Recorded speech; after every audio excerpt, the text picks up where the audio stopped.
Holy fucking Toledo. Oh, I'm sorry. I didn't mean to cuss. Wow.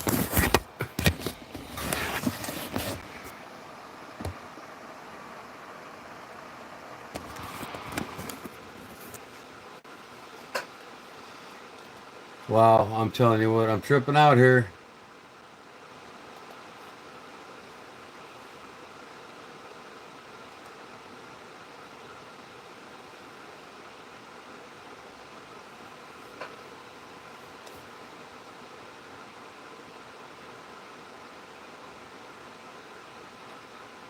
What is this?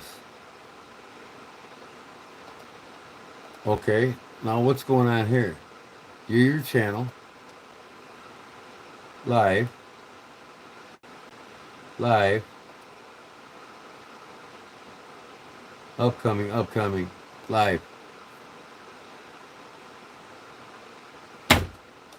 Upcoming. Live. Okay, here I am, finally. Live. Okay, here I am, finally.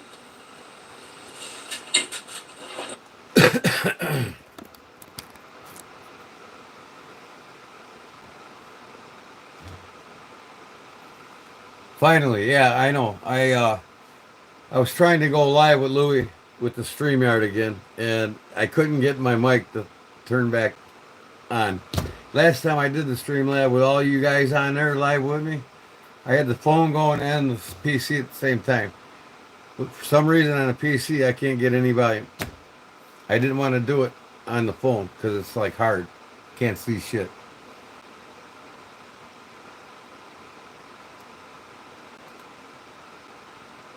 So, uh, here I am.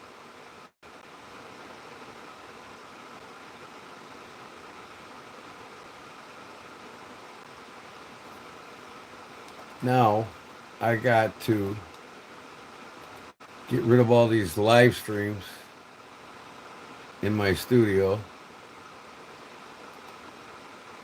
that I started.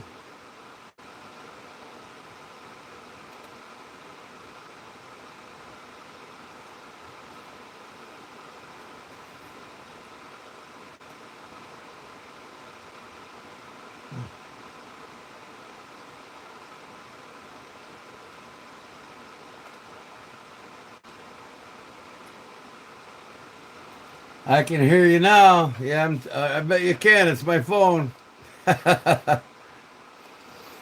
So now I got all these live streams that I got to get rid of. I'm doing that right now. Delete forever. I understand. Delete forever.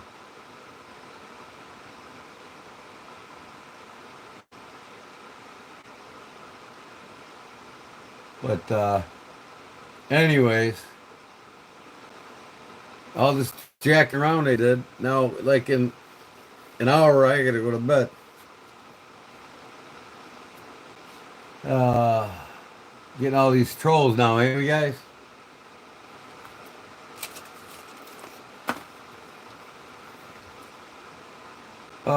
So which one am I live in now? Add description. The one I didn't add a description.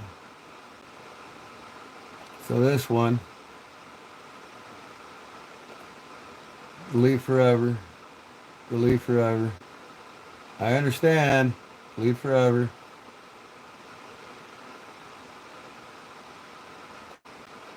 Delete forever.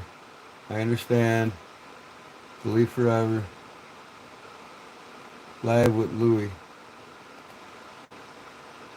Delete forever. I understand. Delete forever.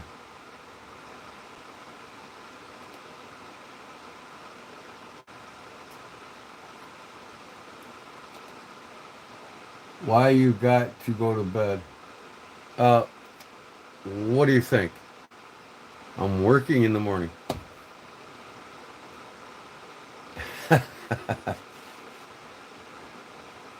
There's Paul. What's up, Paul? What's up, Chris? Man, I tried to go live on Streamlab and it screwed me around for an hour trying to figure it out. Didn't get no voice.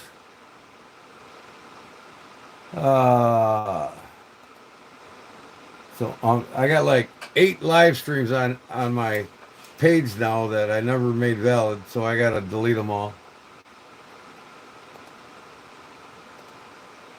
Delete forever. Delete forever. Leather and knives. Oh yeah, that's my forte, making Japanese swords. Not even. Talking to the wrong guy for that.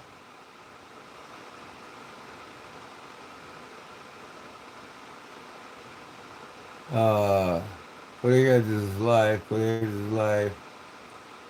Okay, there. I think I got them all. Okay. Damn, Arizona. Stop smoking. It's bad. Stop watching. If smoking's bad, you don't have to watch me. Just go away.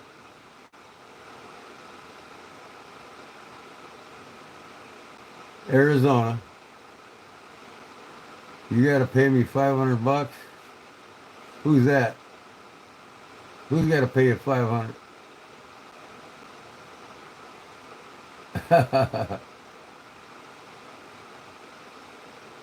Smoking is good, man.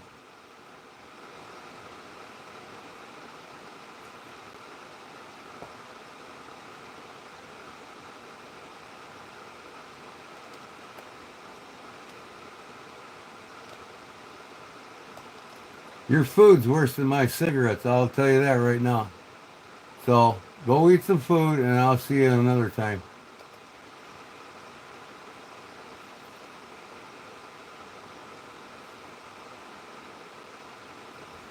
Wyatt gotta pay me to be a mod. uh,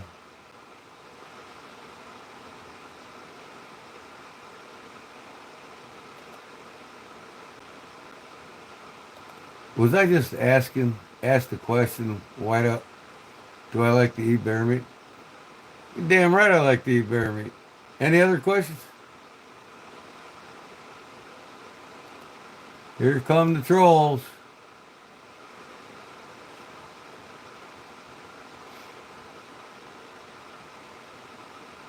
Henry, who's Henry? I would go on tonight.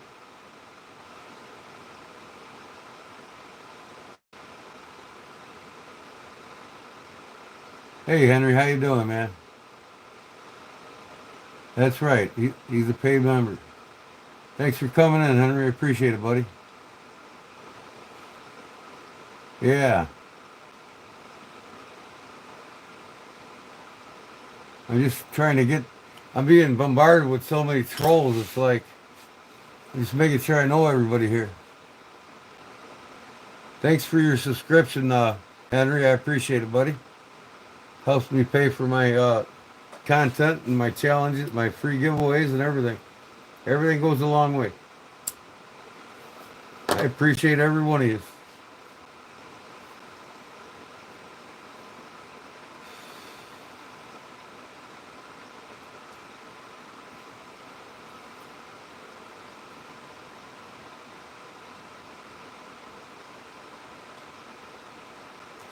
Invite them to block and blacklist. That's how it helps with trolling. I didn't get that. I've been spreading the word about your channel, Gordon. I appreciate it, Paul. That's awesome.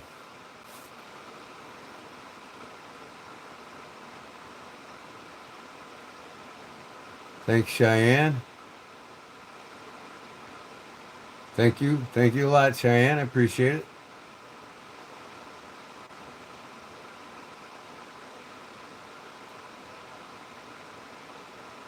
These are Paul's peeps? Cool.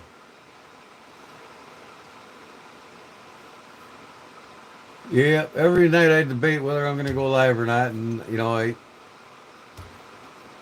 I miss my boys every night, I guess.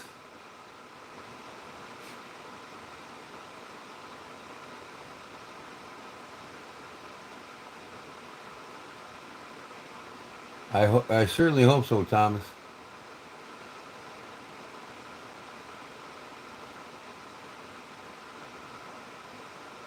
What? Okay, whatever.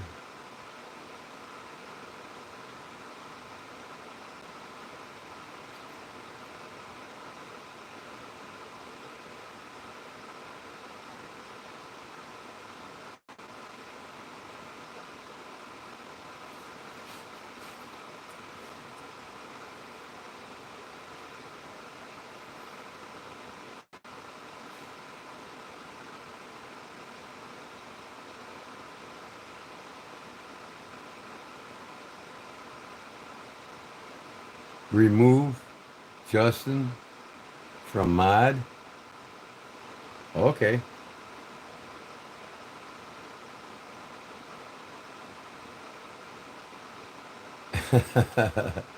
Why would I do that?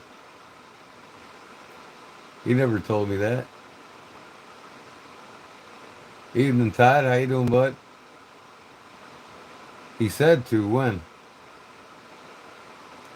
Is that right, Justin?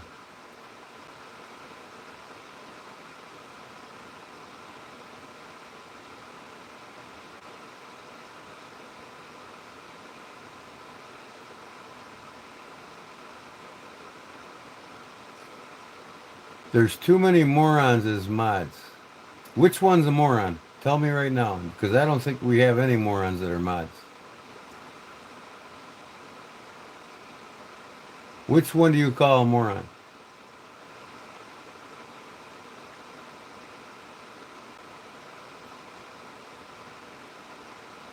I did, Todd. You deserve it.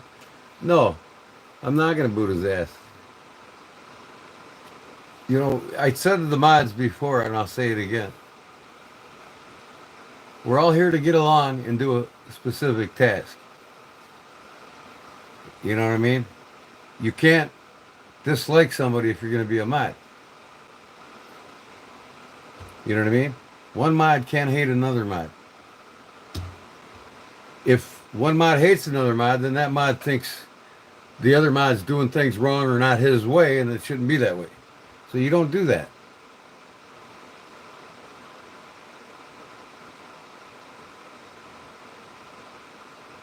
He's just emotional right now.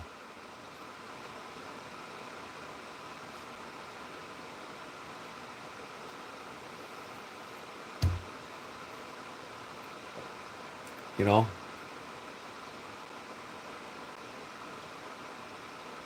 If you're having grief in your life right now, don't take it out on my channel. That's all.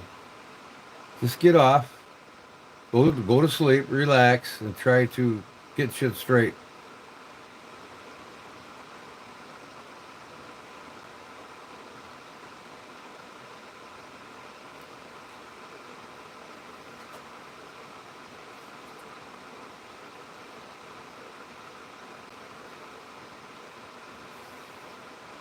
I guess you don't need to watch then, do you? Wyatt's gone. I don't need shit like that.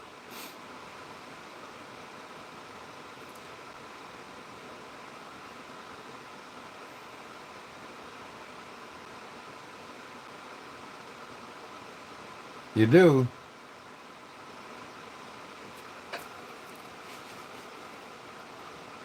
I mean, if you had a page in your life, I would never go on it and say your mods are morons. Really? I mean, why would you even say that? You know, if you got a problem with the mods, call me up and talk to me about it. And then tell me who the morons are. Don't say it on my live stream. Because everybody that's watching, there could be 30 viewers right now. Look at these idiots. You know? These mods are idiots. You're making the rest of the mods look like idiots. So why don't you just get off my live stream today and then come back when you chill the fuck out, because it's really starting to piss me off.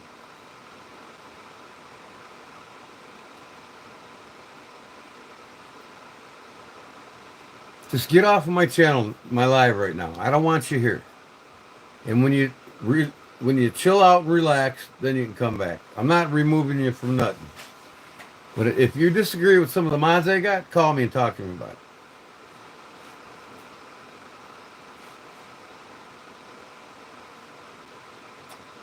See, we got all these people I don't even know coming on here. So what's this all about? It's like sands through an hourglass. So are the days of our lives on the Kodiak Edge Bladesmithing page. Just get off, go away, relax, give me a call. We'll talk civil. We'll see who's the morons are. We'll talk about it.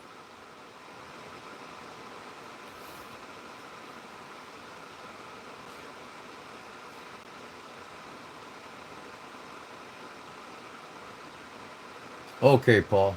How you doing, bud?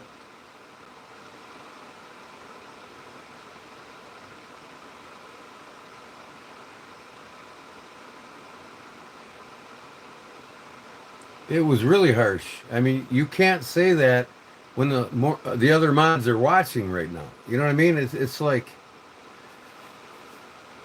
now the ones that are watching that are mods are thinking you're a moron for saying that. You know what I'm saying? And I'm not trying to make you mad at me, but when you call all the mods morons, then what's every mod right now thinking about you? You just downgraded yourself in front of all of them. There could be 3 mods watching and hasn't said anything yet or even posted yet. Like Claude, he likes to watch and lurk without saying that until he's ready. You know, you can't do that, man. I'm sorry. I'm not trying to be a mean about it. Just you ever see any mods on Dark Water or Beast Blade say, I don't want to be a mod because all the mods are morons. You ever see that happen on their pages, man? I never have in my life. Just chill out, relax, take a break, give me a holler. We'll have a polite, friendly conversation. We'll talk about it. You on the laptop, Lulu?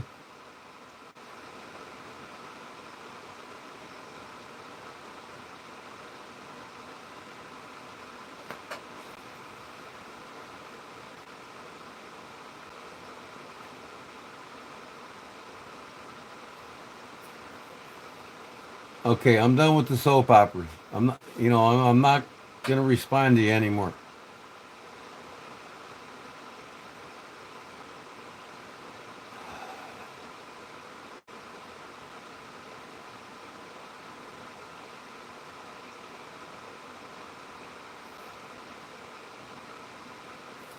Anyways, what do I got?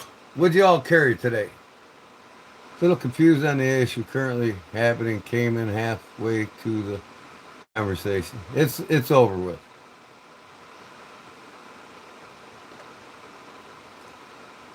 We accept your apology, Justin. I understand.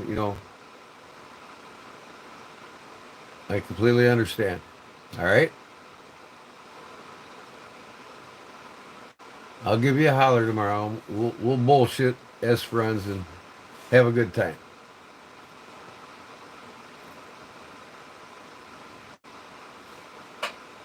Stiletto's his everyday carry. That's cool. Now, Hunted Coyotes, are you here to talk about knives or people's looks? Leatherman style PS. That's what you carried, Chris? That's cool. I know one of these companies make a Leatherman style multi-tool. It's got MagnaCut as a blade on it. Which company was that? Y'all know? Right. Hunted Coyotes. I collect knives. That's cool. What's your favorite knives to collect? Huge book, far about a month ago, picked up a knife books. And you can never have enough knife books. How about it, Louis? Karambit EDC. That's what you carry today? Here in Texas, I can carry up to a sword. I do it all the time here in Southeast Texas. Makes it a lot easier to cut through the brush.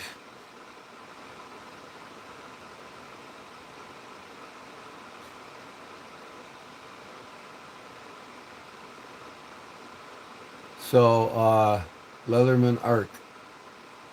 Oh, the Leatherman Arc has a Magna Cut blade on it?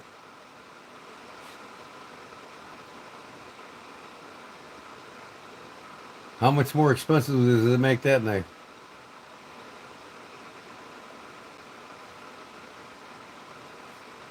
Yeah, always be on the lookout for knife books. I got stacks of them, and I never have enough. I collect them as much as knives. Just steel fishing. I guess I'll like my live tonight since there's no likes there. More expensive, but the Leatherman Art runs its Magna Cut dirt soft, so it's tested. Wow, that's worse. D2 steel is tougher than. They might as well just put a D2 blade on it, right? That's terrible, Todd. A few days ago, I collect axes and make longbows. Cool. I like to make longbows too, man. It's fun. Slap down a stave on the on a shaving horse and go to town. Rambo knife named Gordon. What's Rambo knife named Gordon? Grandpa gave me, but I lost it. Oh, that sucks.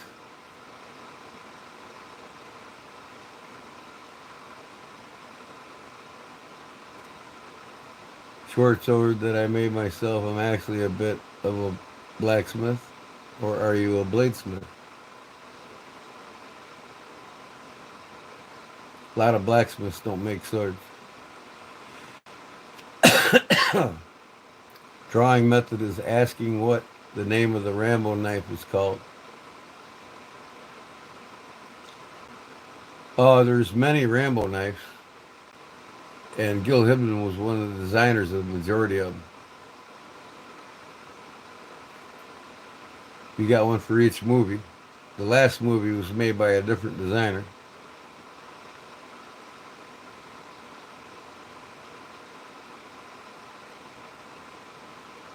Like Mission Knife, it was made here in Arkansas where I live. You talk about the first Rambo knife, the second movie knife, the third movie knife.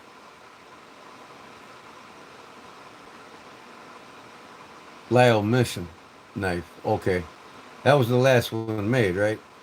He's in Arkansas. Magna Cut is worth it over there. Free P4 Leatherman. Wave Surge 420 on it. 420 HC. Huh. 420, yeah, like the buck. Oh. Leatherman Wave with the, yeah, that would be worth it with the 420 HC. That's for sure. But to fight a gator with a knife, which knife would you use and why? I'd use just about any knife because if I got on a gator, I'd be stabbing him with a 3-inch blade and it'd kill him instantly. You just got to know where to put that knife. And I grew up with gators, so I could kill one in a few seconds.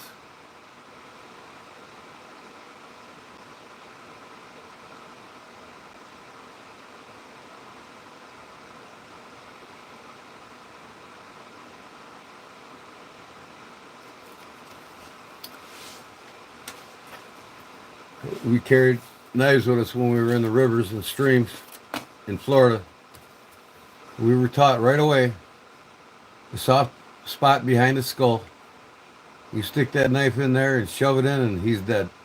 No questions asked.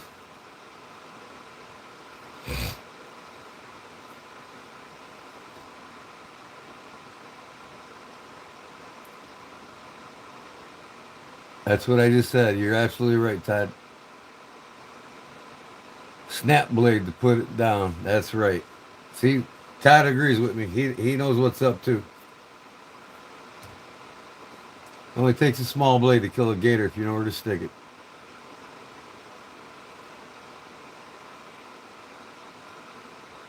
You know, when you live around them, grow up around them, you learn how to take care of yourself when you're around the streams, creeks, lakes. They're everywhere. I go fishing. It's in a conservation lake in North Carolina when I go there every year. And I got some of the women there saying, "You don't want to go down by that bank there. There's gators." I'm like, "Okay." I got my knife on my side. Okay.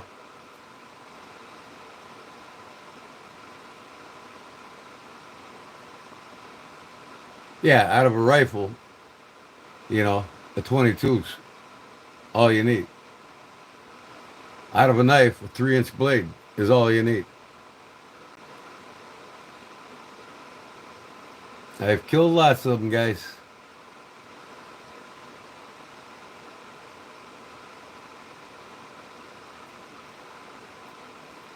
Well, at a distance, there's no greater rifle for accuracy than a 22 if you can hit the spot. And if you grow up shooting a 22 rifle, you're pretty damn accurate with it. In fact, when I was in the military, a majority of the people that qualified for expert shooter were the young men that grew up shooting a 22 rifle in their lives.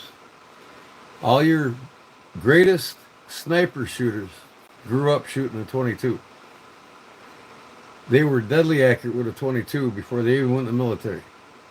And that's why a lot of them became snipers. Because they grew up loving shooting the 22 rifle, and then they graduated to a higher caliber and a higher caliber.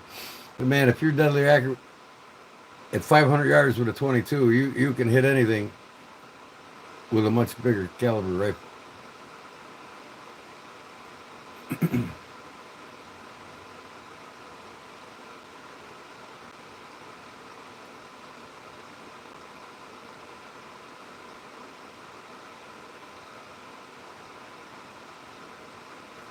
Well, there were some good ones and some bad ones, right, Car? Todd? The last knife made, and all the knives now in the last 3 movies, all the Hidden knives were Chinese manufactured. You couldn't get one from Gil Hidden or this new guy that made the last knife. And in fact, the last knife's known for snapping in half. It's garbage steel.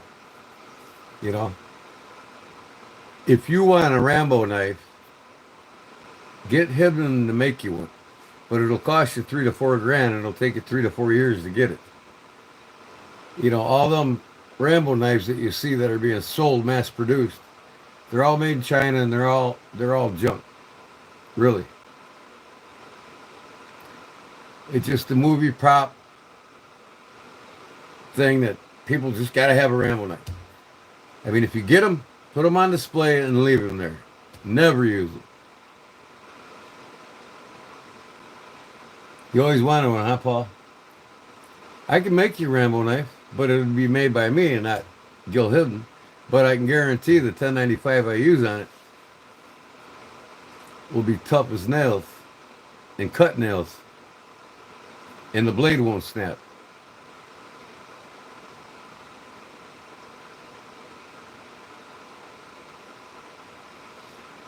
Oh, who do we got? Dan C., how are you? Who's Dan C.? Oh, Dan and Chris. Oh, Dawn and Chris, I'm sorry. Sometimes when you say these letter names, it throws me.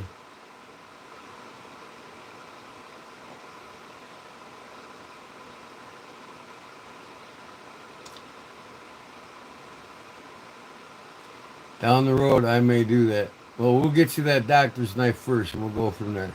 One knife at a time. Never break the bank with me.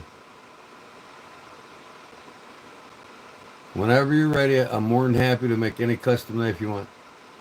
I just don't make swords. I'll never make swords.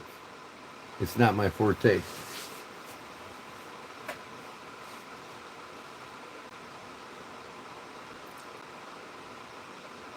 Some China knives are good. Yeah, there's lots of great Chinese knives. They're not all bad. The bad ones are in the truck stops.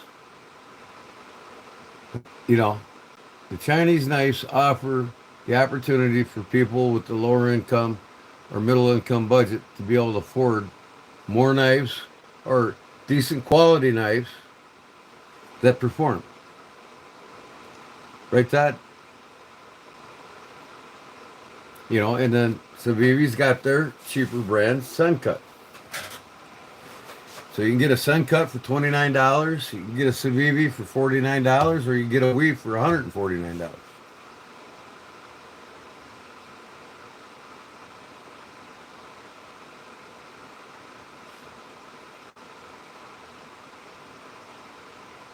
Yep, they make amazing knives, man. And I'll tell you, the Gonzo Knife and Tool Company, they've been around over 100 years in China. They make high-end knives and low-grade knives, and their low-grade knives are of great quality. You know, the Gonzos they got, they perform beautifully, they slice beautifully, they come sharp. That Paramilitary 3 clone that I got for $14.95. It's not made with 440 stainless. It's made with 440C, which is the highest grade of 440. And honestly, that Chinese-made knife is the sliciest, sharpest knife I've ever got out of a package by any company, any American company. Blows case out the door in sharpness out of the package. Incredibly sharp for 15 bucks. 440C. I mean, come on. Yeah, they are. Kaiser and Concept are great lower end knives, lower budget knives. You know what I mean? There's a lot of good companies out there.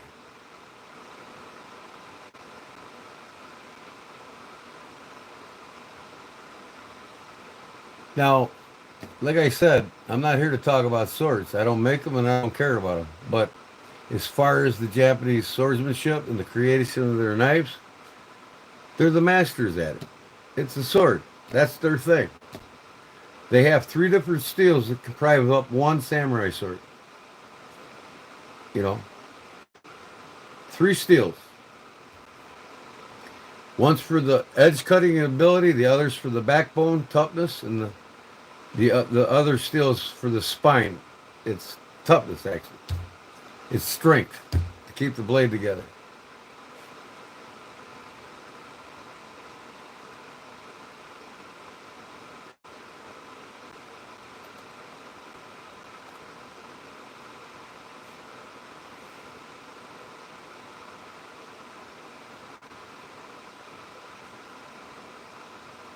I can talk about swords, I know.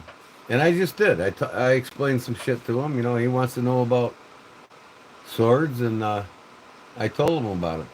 They're the masters of it. And yeah, I mean, they know what they're doing. Believe me. They get them so sharp, you can drop a silk cloth on them with the sureness of its own weight. The blade will cut it as it falls onto it. And really, nobody's going to sharpen any edge. There's randomly few in the United States can sharpen a sword, let alone a knife, as good as the Japanese can.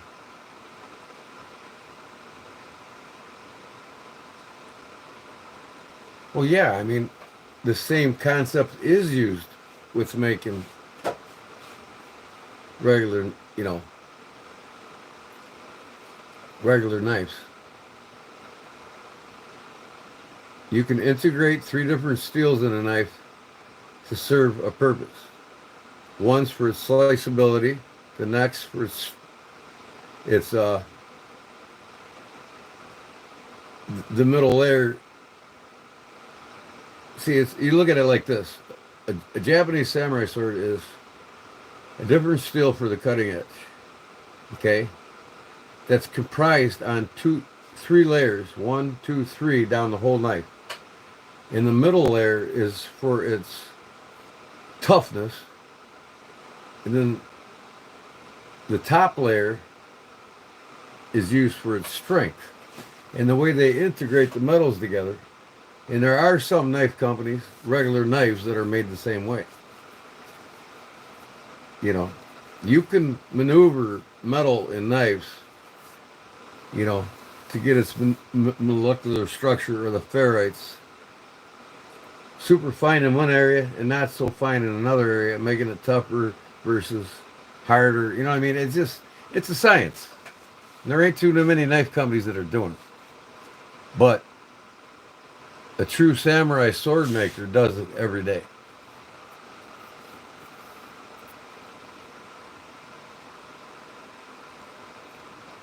Yeah, your sword is a mass produced one, Paul.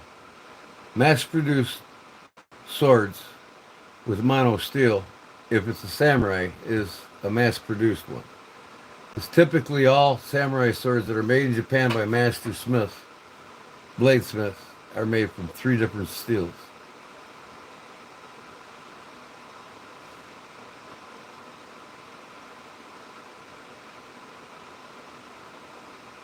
And them heat irons are nice, but when you get it, Justin, you got to watch the heat setting on them. If you turn it up all the way, it burns too quick. You got a control setting on it like mine. I go from 0 to 10. I set it at about 9. And when I start getting a good burn pattern within a few seconds, I pull it off and then I set it down to 7 and wait a few minutes and then I burn and then I know I won't overburn. But if you got one without a control setting on it, you got to get the hang of it when to put it on and when to take it off. But you'll experiment with it and you'll get it as you have it.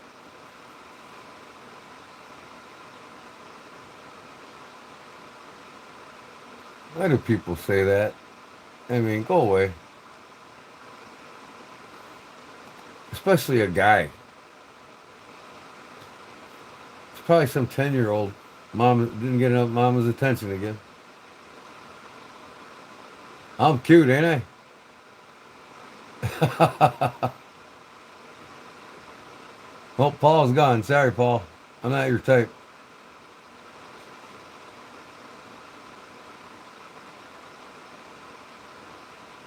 No, I'm not gonna leave him. I don't want people in here that's gonna say stupid shit all the time. I get plenty of watch hours. Oh, I know. Everybody wants me, right?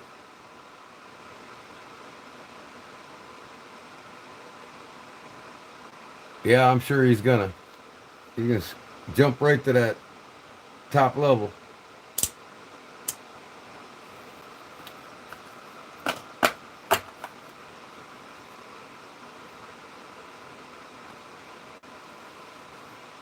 Where the trolls are getting off school no matter their time of the day. Yeah.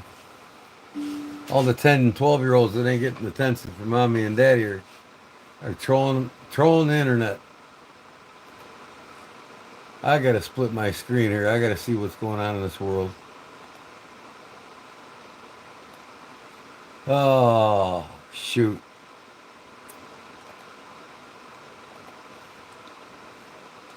Yeah. Oh, look at that. Kodiak Edge is live.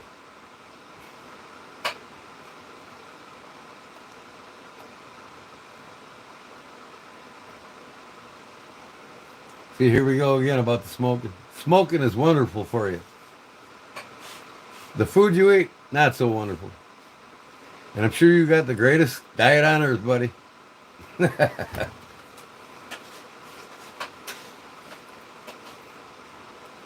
uh, in fact, people that have a waist that's over 34 inches have a 50% greater chance of heart disease and a stroke.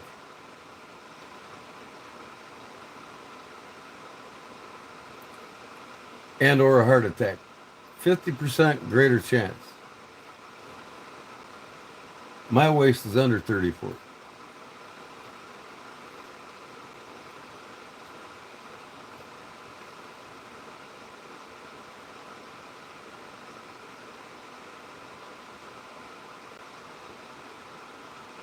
Everyone go buy a membership. Tell them, just tell all these trolls to go buy a membership.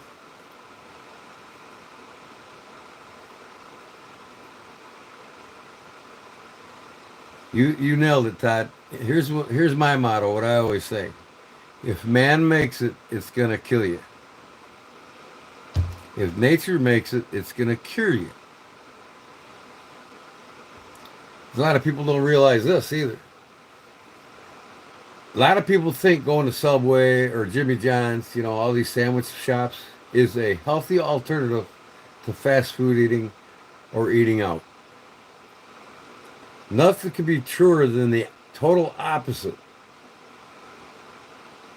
Subway, Jimmy John's, all these, sub sandwich shops, they all sell sandwiches made with highly processed meats. Highly. And these people are eating carbs to boot with it, with the buns. They're just engorging in a path to cancer. Even going to the grocery store, buying deli meats, highly processed.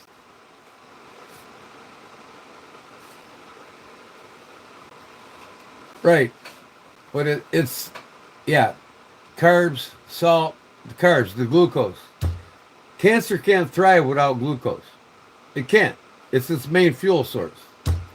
So the more sugar you pour down that mouth, the more chances you're going to die of cancer with all these other processed foods pushing it to you, sticking it to you. I don't eat deli sandwiches. I don't eat at Subway or Jimmy John's. I don't eat deli meats in the grocery store. If I want deli meats, I have the all-natural beef and fish that comes to my house. Seven Brothers Farm in Indiana, all my all-naturally fed beef comes to me. I cook a roast, slice it up, and make deli sandwiches.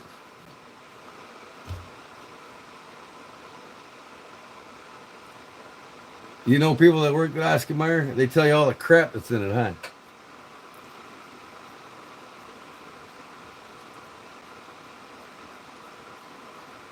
And if people knew how a majority of their food is made, like hot dogs, even the beef ones, at the end of the day, the butchers are scrapping out, cutting up the meats, throwing shit left and right. A lot of it goes on the floor. There's a guy that comes along with a grain shovel, scoops it all up, takes it over to a bin, throws it in there. Then it goes through a wash tank. After it's been sitting on the floor half the day, they put some what they call pink slime or a coloring process and some crappy fat additives to it and make hot dogs out of it. People just eat it up.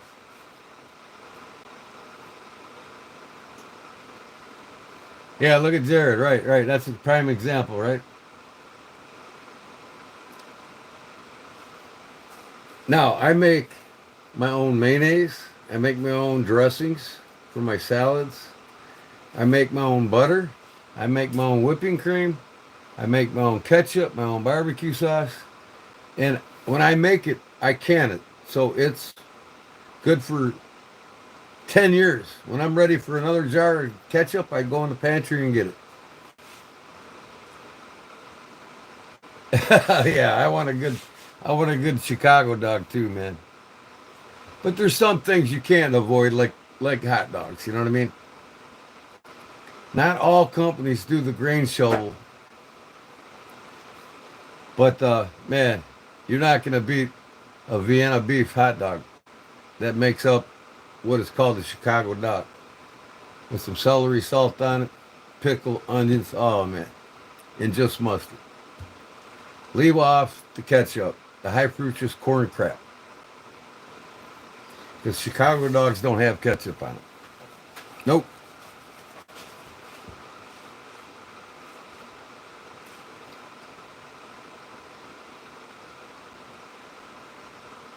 My lungs are black from smoking, and your body's big from eating. So what's your point?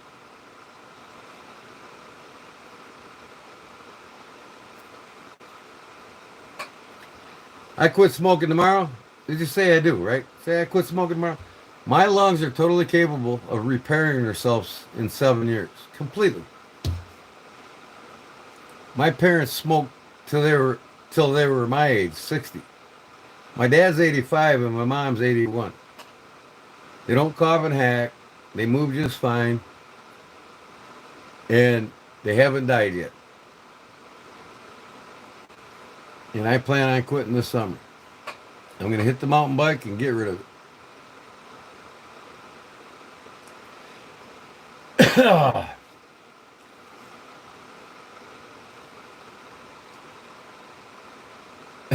Gordon likes them wieners. Not the Oscar wieners. No, sir. I don't eat that crap. I mean, the only produced hot dog I eat is really the Vienna beef hot dogs. It's not the pork with the complete pink slime in it. You know what I mean?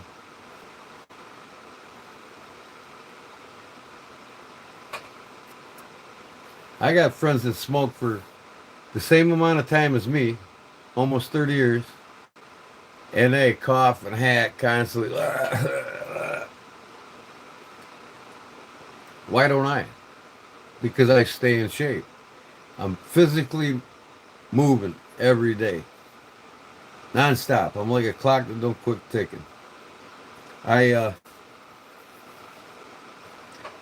got up 9 o'clock. 10 o'clock, I was at my aunt's house where I was doing a fence section for her, 2 fence sections, and put new pickets in, new posts.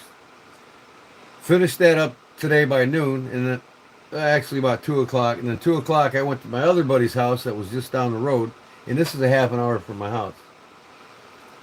On Douglas Street in Joliet, I went to his house, and I framed up a pool house roof before I left at dark. So I'm constantly busy, constantly physically active. Vienna sausages, Vienna beef, hot dogs. It's the best, man. I love them. It's Chicago's own.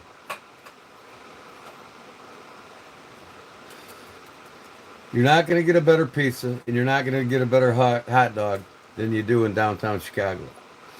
In the city of Chicago, just in the downtown area, within 20 city blocks of Chicago on Michigan Avenue all the way up to Lakeshore Drive to North Street, North Shore, Evanston, you will. That's the end of Chicago, Evanston, on North Street. Just from North Street to 67th by I-55, which is basically the start of the city to the end of North Street. There's 60 hot dog joints and probably 50 pizza joints. You want the best pizza or the best hot dogs you'll ever eat, you go there. I don't know you, New Zealand. Why would I make you a mutt?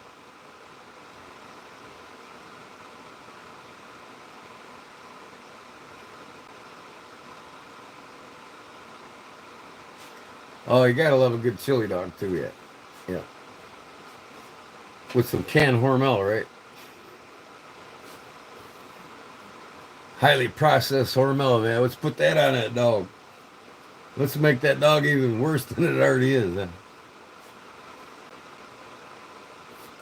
How's the chili dogs? Shit.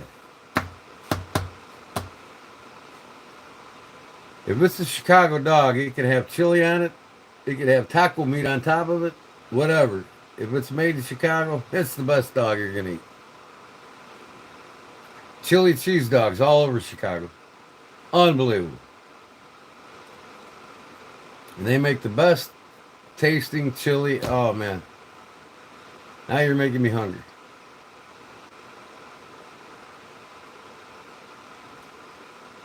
That's right, Todd. Depends on where you grow up. You know, it's like if you live in Philly cheesesteak, right? But I tell you what, I make a killer Philly cheesesteak. I learned the secret to it. To have the most juiciest, tender Philly cheesesteak sandwich you can make, you have to soak the beef in baking soda for 5 minutes. Slice it up, soak it in a bath of baking soda. That breaks down the collagen in the meat so much that when you cook it, it's so tender, your tongue can chew it. A lot of people don't know that. Baking soda water. put it in there, then rinse it off, then throw it on the griddle. Oh, I can go for some of that venison chili.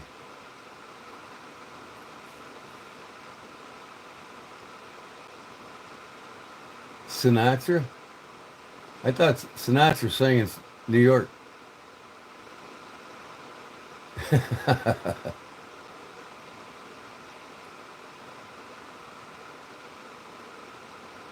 Yeah, I mean, I live south of Chicago 1 hour. That's the way I like it. I could never work there or visit there more than a dozen times a year. Nope. That's when I do go to Chicago, that's what makes it enjoying to be there, not living there. My brother lived there for 3 years when he got out of college. He got a job as an art director for a major company there.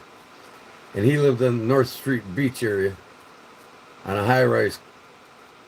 And this was 38 years ago, 37 years ago. And I used to travel up there on the train to be with him all the time. And we hit all the bars in Chicago. So I knew the bar scene really well in Chicago. Hit all the great ones. Clark Street, all the way up.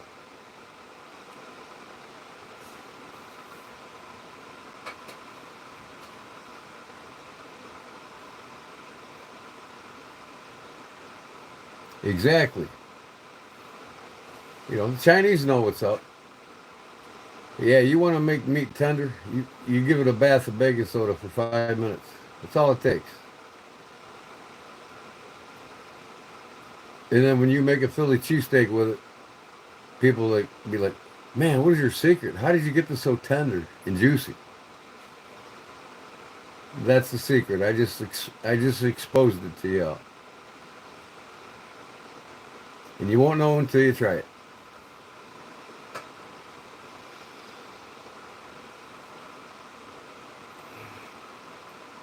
I like Todd, man. He's got some good knowledge in that mind of his. You're full of knowledge, Todd. Asian Philly secret. You betcha. Different countries have different bar time, and you'd walk across the street to the next bar.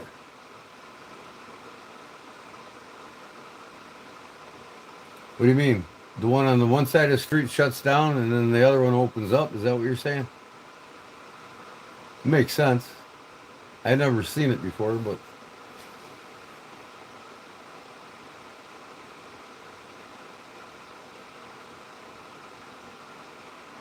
okay, I love to, but how? On my cell phone. How am I going to bring Paul Mills live with me on my cell phone? There's no option on my cell phone to bring somebody in live. Me and Louie tried it already. Didn't work.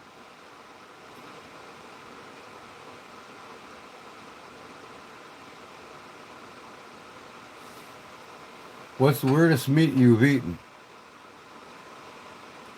Well, it's not weird to me, and I love to eat it. It would be weird to you all because you never ate it probably. And that's skunk meat. I love to cook skunk meat.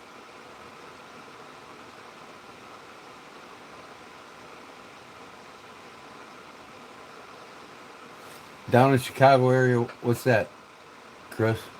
Different countries have different. What are you asking me, Chris?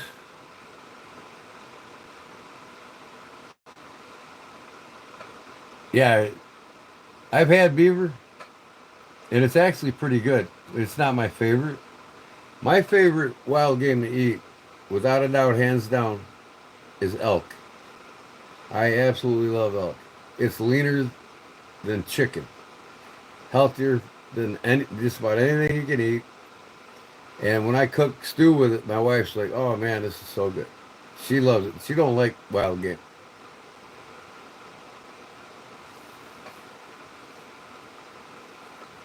There is a little button that says "Go live together." Well, let me turn this around and see. Where's that at? Oh, that's a green screen. That ain't it.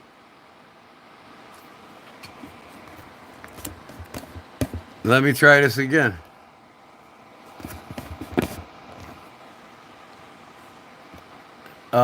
Where's the little button that says go live together? Tell me about that. What is it, on the left side of the screen? Right side? All the way in the top? We got light. What's this one? At least 1 minute of content is needed to create a short. Oh, okay, whatever. The next one is the green screen. The next one is something. What do you got? Where's that button at? I'll tell you what, Louie, man, once you have skunk, man, you'd be like, holy shit, is this good? Possum's good. We don't like to eat them around here, though, because they're very beneficial to our environment. I like to pick them up and play with them. Opossums. They don't bite you. They don't carry rabies. They eat lots of ticks every day. When you pick them up, they act like they're dead.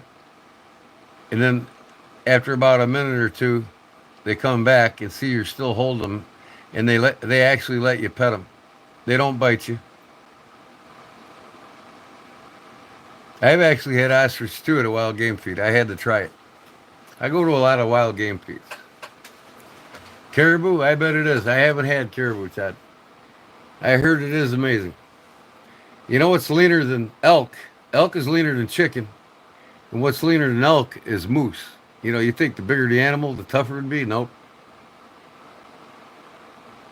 It's leaner. I mean, it's just wonderful meat. Before you start, you hit the pencil, pulls up everything. Oh, before you start, wait, I hit the pencil, and there's no option that says for anybody to join you. Louis tried it, I tried it. We both don't have it on the phone.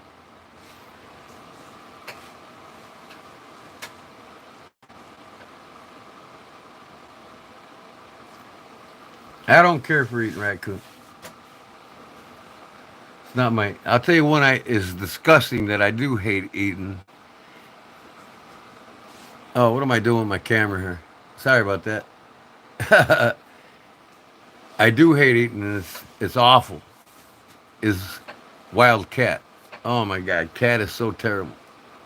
No, thank you. I actually bought some cat jerky purposely and took it to work and give it to guys. They were all spitting it out, man. Like, oh my God, what the hell is this?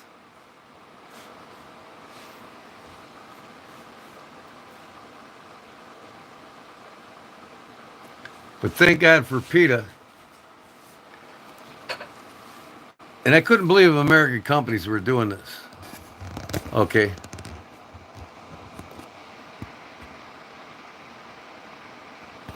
American companies, you know, impoundments, you know, when the animals, shelters, and when lost cats and dogs go in there and the pound picks them up, before they had another option instead of euthanizing them. The other option was to send them in crates to China. And when they got to China, there would be like 10 cats in one crate, probably 3 feet wide. Not even 2 feet wide. Like 5 dogs in a crate, 4 feet wide, you know, just crammed in there. Still alive, fresh, with their collars on them still, because they were pets, right? Nobody claimed them. But PETA stopped this shit, and I'm so happy for it. They would literally take these domestic animals, pets, cats and dogs, grab them by the collars, throw them on a meat hook by their neck, hang them, and skin them live, and cook them up right then and there. And they still do that to this day in the streets of China. But no longer U.S. imported domestic animals. They stopped it. And this was like recently, 4 or 5 years ago. So you're saying before you start, you hit, okay, and then you said, what? Look at the picture I sent you. Okay, I have to put you on pause because I got to look at a picture here. I'm not going anywhere. I'll be right back.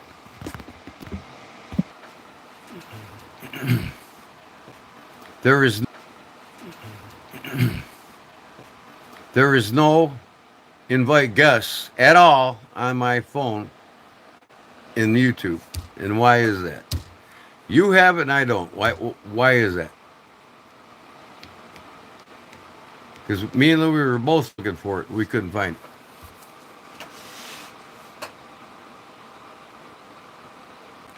Oh, sure, it's abusive. You know? Yeah, I mean, domestic dogs and cats from America, nobody claimed. In the millions were getting sent to China to be slaughtered live in the streets to eat right then and there. I mean, these people are filthy when it comes to cooking. They'll eat anything. And like I told you, cat tastes like shit. I don't know what the hell they do to it to make it taste good.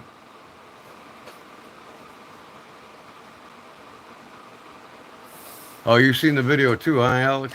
I mean, it's just terrible. I seen this. I think it was a video that came across on Facebook. I'm like, why does Facebook allow this shit? You know what I mean? I don't want to stumble across and see this domestic cat or dog being slung on a meat hook and skinned in front of me. I don't want to see that shit. Why do they legally allow that to even happen on social media? Could you imagine what YouTube would probably do to me if I did that right now? You know what I mean? What would you guys think? I think they would kick me off immediately.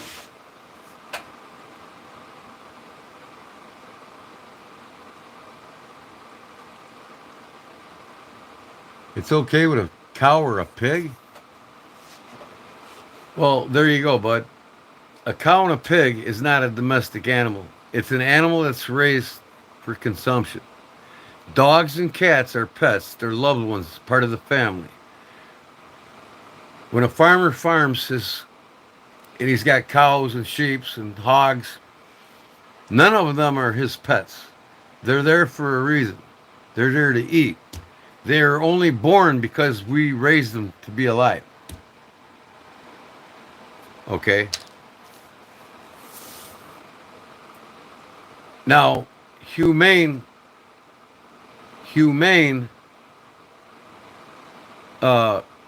practices is also what I'm talking about. You don't see no farmer taking a hog or a cow and slinging it up on a hook and skinning it alive. They put it down first, see?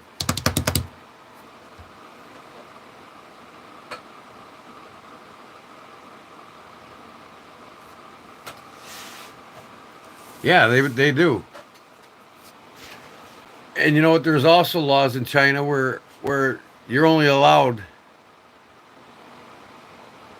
one girl, one boy.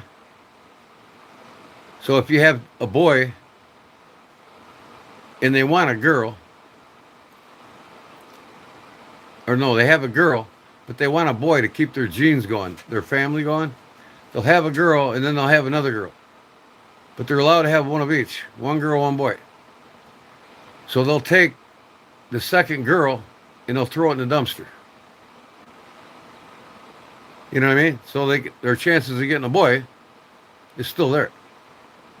They'll throw the fetus after it's born right in the dumpster. They don't give a fuck. They're filthy people, man. With no laws.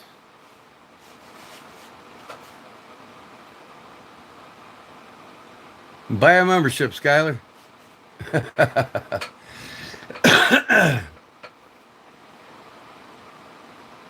I skipped your comment. What's your comment say?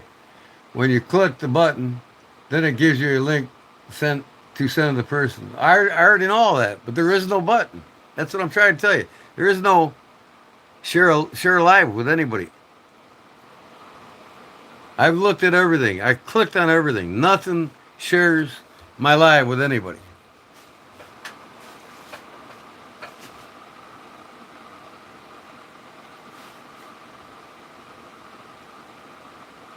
It's 3 childs now. Oh, they're moving up, are they? No, you could have 2 child. I thought it was always 2 child. A boy and a girl. But how can you have a boy to keep your genes going if you got 2 girls? I mean, correct me if I'm wrong. I mean, that's what I understood. I'm not saying you're wrong. I'm just saying I might be wrong. And if they're allowed three, what happens if they have three daughters? They're still going to throw one in the garbage till they get that boy.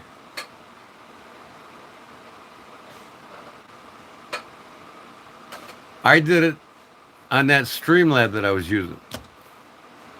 And I was trying to get back on that tonight. And as you can see, I didn't have no value.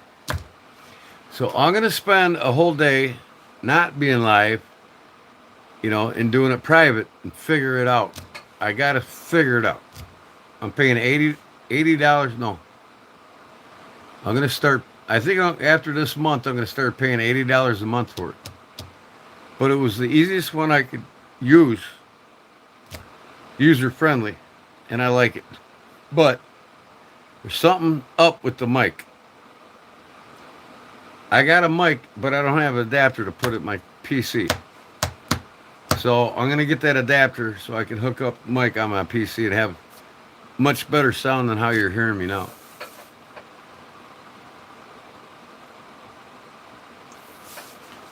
No one's going to the garbage now? Are you kidding me?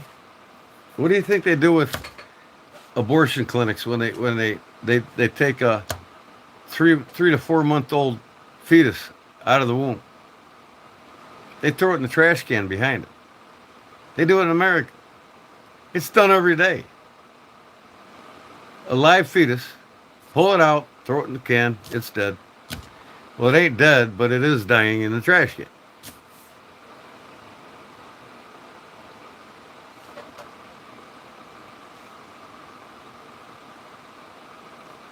Yeah, I agree with you, Todd. I mean, they don't, their population, and I think that's why they have a limit on how many children you can have. But obviously, it's not doing them any good. Most of the population is in the old age bracket. Oh, wow. And yet, drawing methods, there's harsh things in even America. I mean, really, what gives one human being the right to throw another human being in the trash can?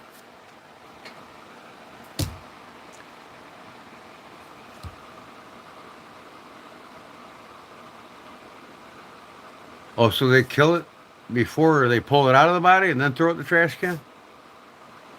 I've seen the videos. Some of them look like they were moving.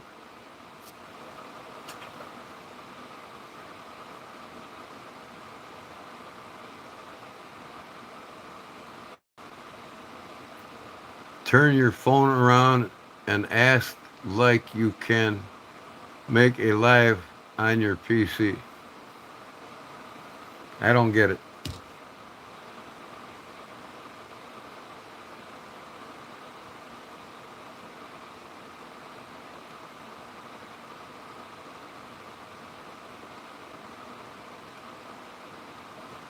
Tell him, Louie.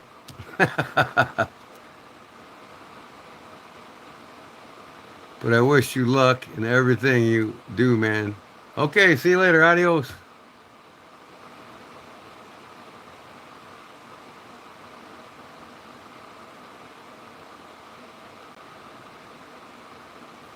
Yeah, they should be punished, but hey, God does punish those that are punished, should be punished. They got to answer to the Lord when they go. And if they don't believe in the Lord, well, they'll find out when they pass where they're going to go. I'm a firm, stout, true Christian that believes in the Holy Ghost and the flesh. When your soul exits the flesh, it's either damned from eternity or not. And I don't want to face it if I'm not when the time comes.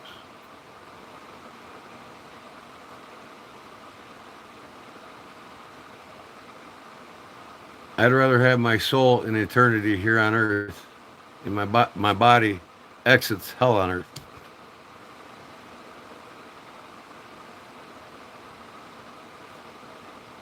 You've been trying to get enough subs to go live? How many subs do you need to go live? I don't even know.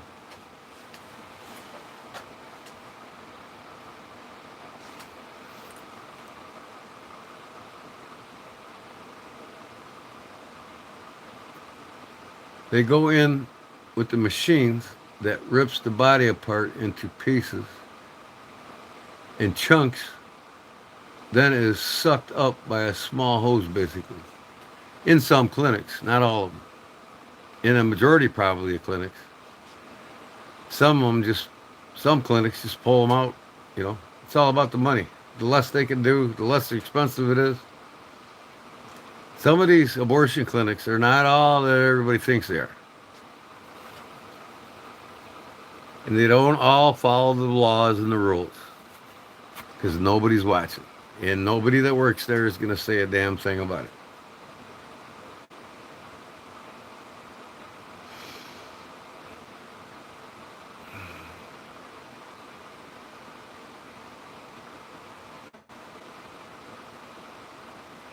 $50 subs? Yeah. Hey, just, South Carolina Night Monkey will help you out there. Cauliflower. He needs a good woman to straighten him out. No, he's straight. Just, he needs a good woman. Make his life even better than it is. Because a good woman will do just that, like my wife did to me. So, now don't ask me that question. I'm a happily married man.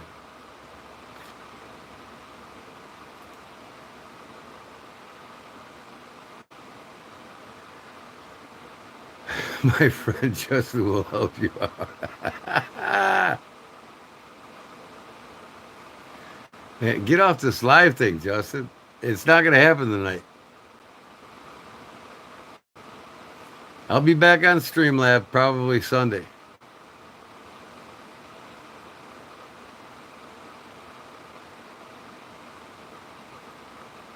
Or tonight, right? So what do y'all want me to make tonight? Give me an idea. Louis, do you want me to make that Sasquatch or that Bigfoot on a big 12 by 12 piece or what? How big you want it? Sunday fun day, baby. Everybody gets a chance to win something. You don't play, you don't win. Now, really, I mean, I said before, the more memberships I sell, the more people help finance my page, the more things I'm going to give away. And there's going to be perks for those that are members. You know, after so many months, they'll be giving out like, hey, if you're a member for 5 months, you're going to get free coffee a month.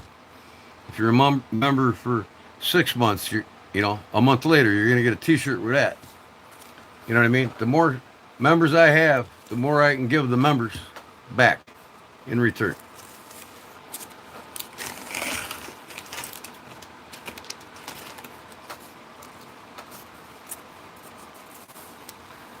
I mean, because I do this for the love of it, and I want to give back to the community. I'm a giving Christian. That's what I do.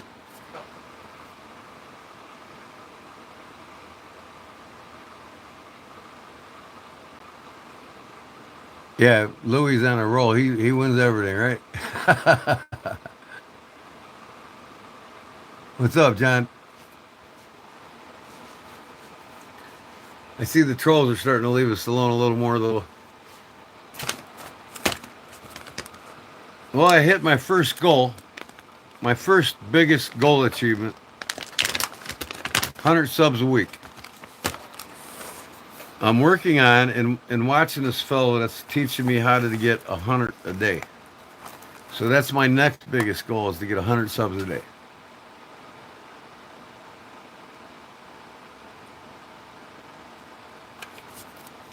And I got a lot more content that I got to start getting out. In much cooler videos. I got a lot of shit on my mind to do just that. I'm working on it.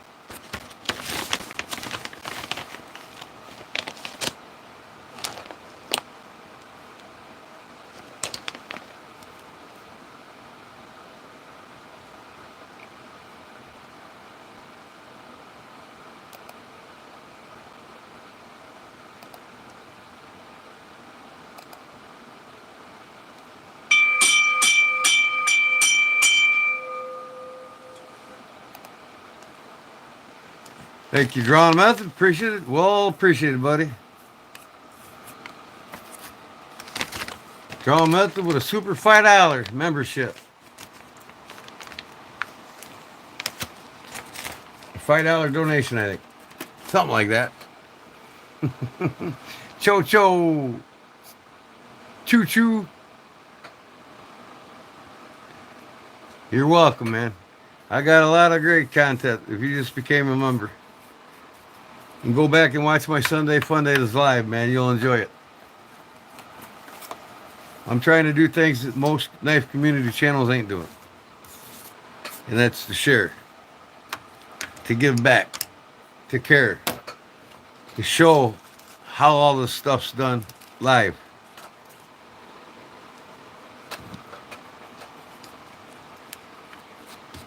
I got a lot of members that learn a lot of leather techniques from me, and now knife making techniques and stuff. That's what I'm about, sharing my skills. You going to bed?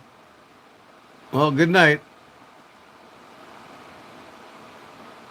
G night, man, or does that mean good night? I'm sorry. I'm just trying to. I'm 60 years old. I'm a little slow on some things. That's cool. That's why I rang the bell for you.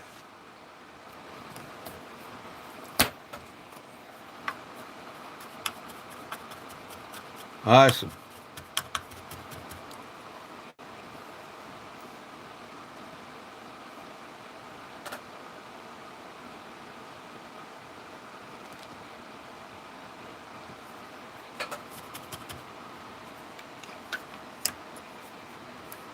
Actually, I think you just donated $5 because if you subscribe to one of my 3 levels of membership, you'd have a star next to you, and it comes with perks. I'll be giving away stuff to the subscribers. Subscriptions, I think, start out at $1.99 and it goes up to $4.99.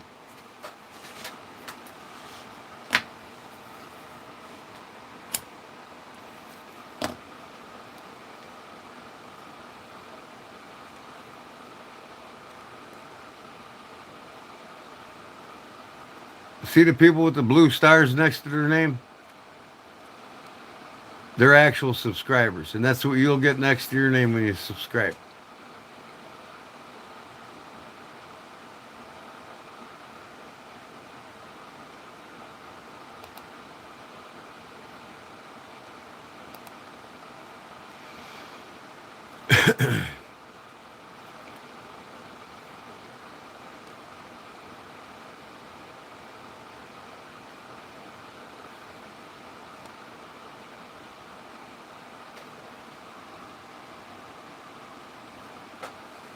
That's why I said, when you subscribe.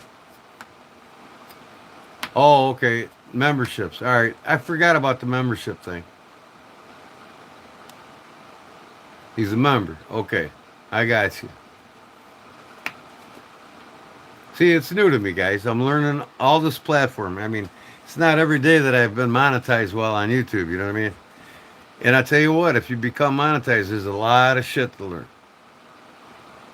They still, for some reason, I'm trying to get my bank information for them to pay me. And they said, I'm not eligible yet. We'll let you know when you are. I'm like, well, if I'm getting paid already, why ain't I eligible? You know what I mean? It's like, but that money ain't going nowhere until they're ready to give it to me, I guess is what it is. I don't know. Right, subs have nothing.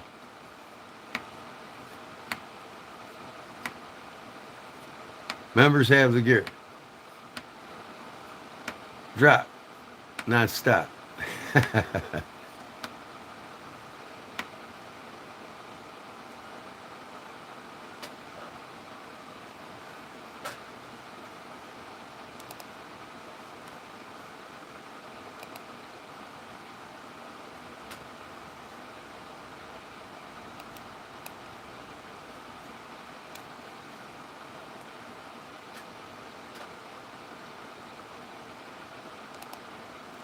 memberships.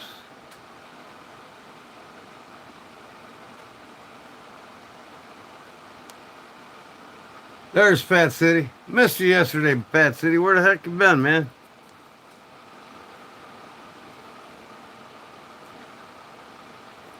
Y'all should be getting your packages tonight from me. Tonight, tomorrow at the latest.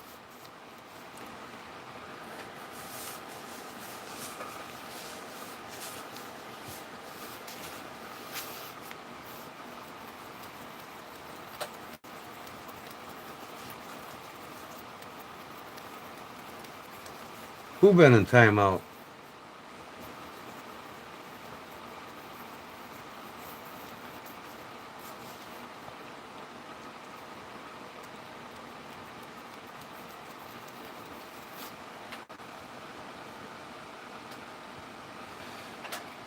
Ain't nobody here put him in timeout. He just was probably catching up with sleep yesterday, that's all.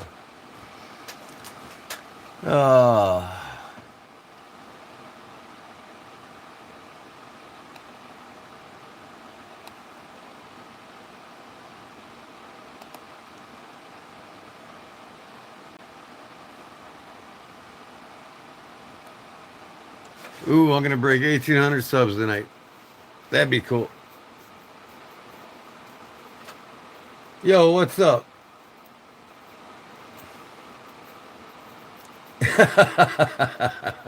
Don't start the shit again. He's been good the last hour. Don't get him going again, Louis.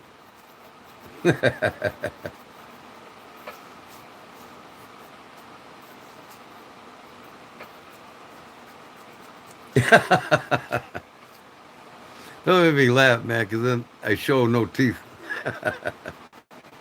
Oh, shit. That is funny.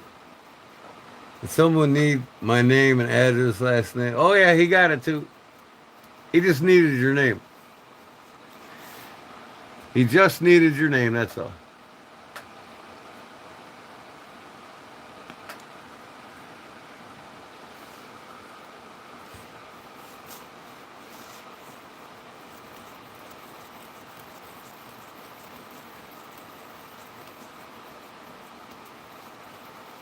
There he goes again, Justin. Or Louis. There he goes again. He's doing it again. Give him shit, Louis.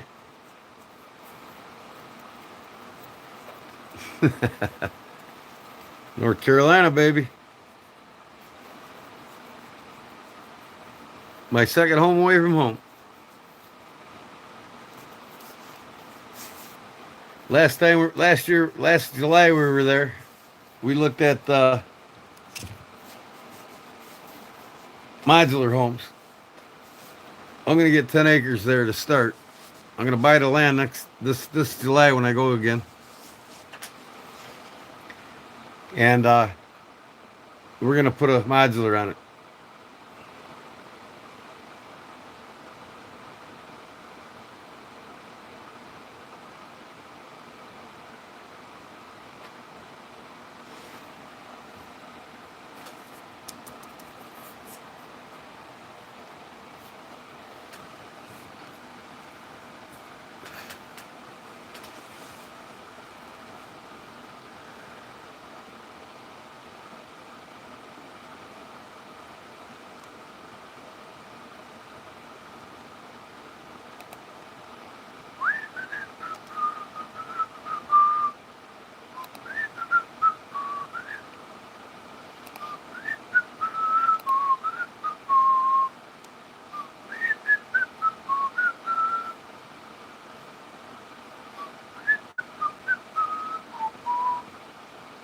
Where you been, Fat City?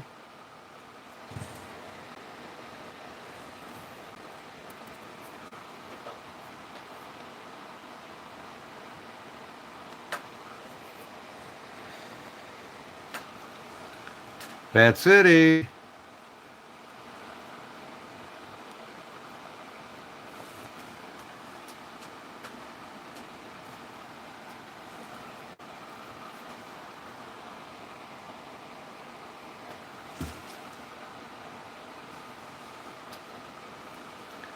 Bad City, where you at? Did he fall asleep?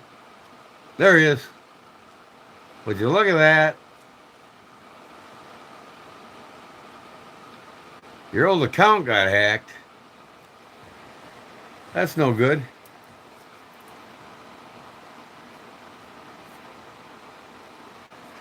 I've never in my life ever online been hacked. Ever. My Facebook page has never been hacked. My computer, nothing.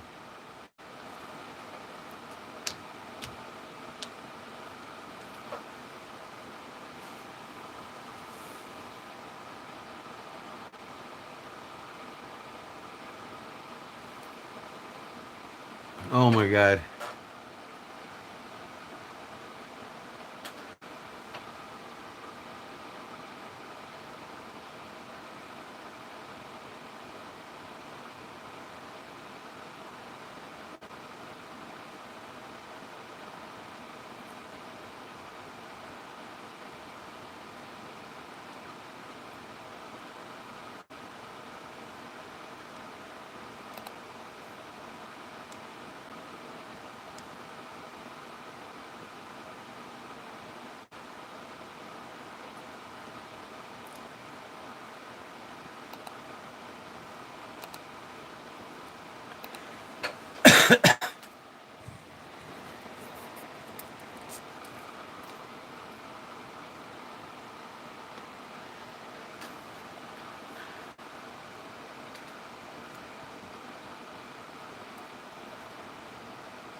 Well, looky there, y'all. Big Jim caught up on his sleep. Or is he still wore out? I was waiting for them pocket dumps to happen. They had you going ragged, huh, Big Jim?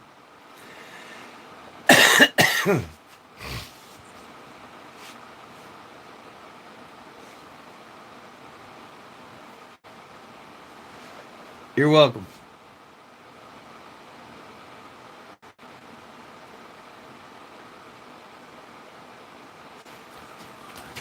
Catch up on your sleep, Jim.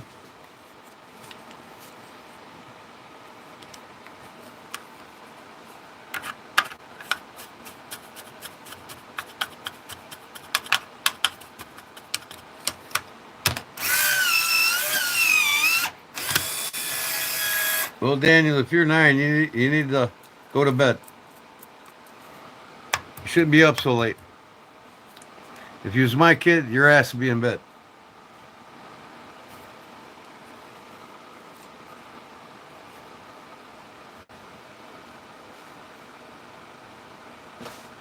What do you mean, no? Do you have a father?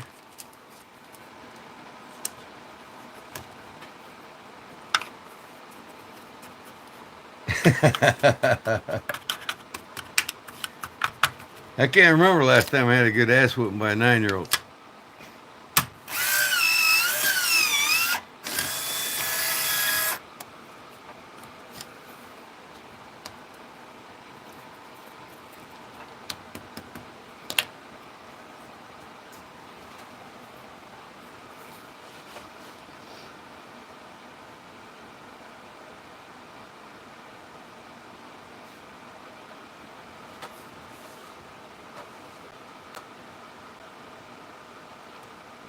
I'm not going to whoop no 9-year-old.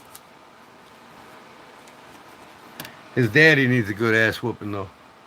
We're not raising him right.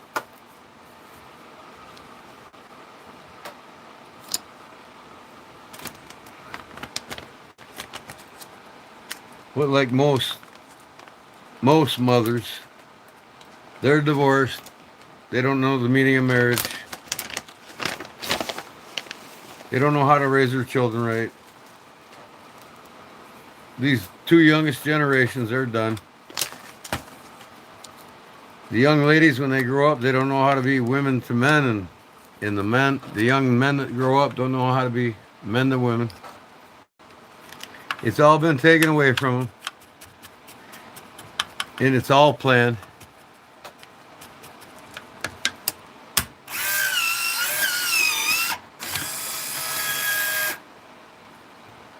Thanks, Todd.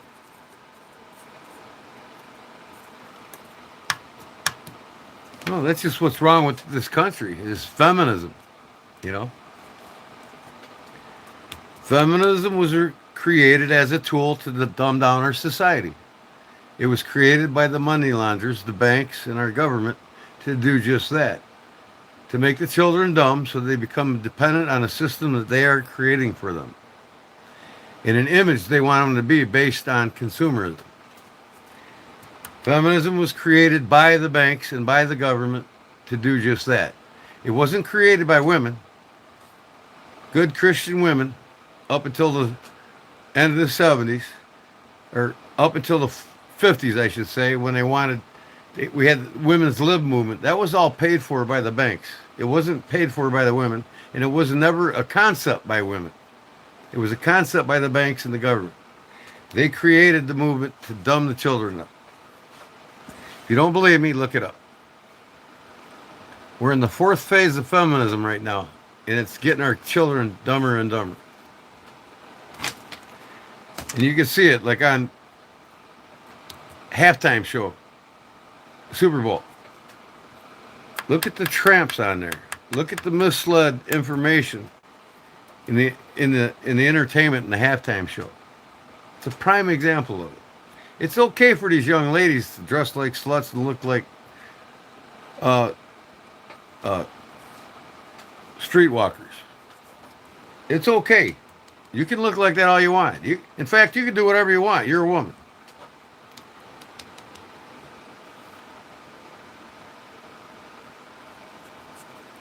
What is this notification? You guys ever see that before? What violation? Oh, I'm sorry about saying that word then. I won't say that again.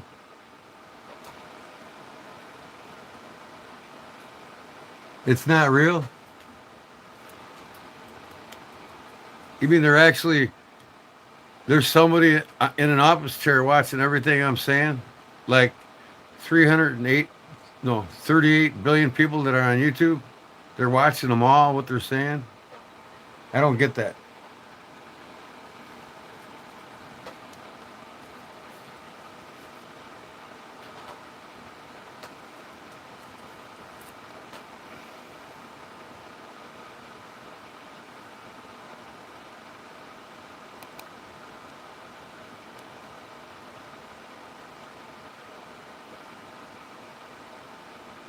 Boy, look at that. Fat City is on it.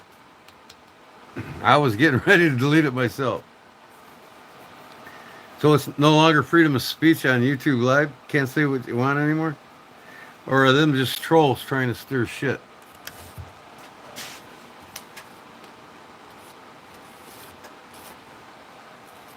Because it's hard to believe that there's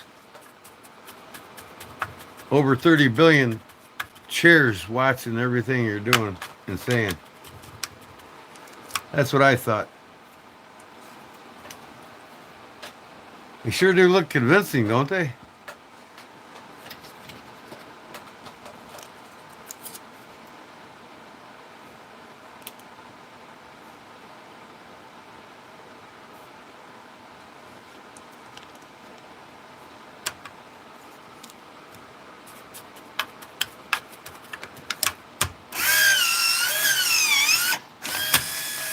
Man, I'll never learn.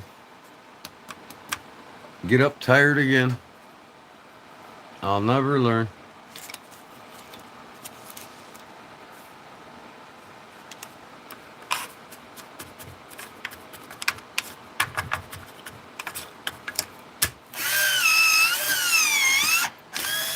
Well, let's see what my studio has to say about what I said. I don't find anything.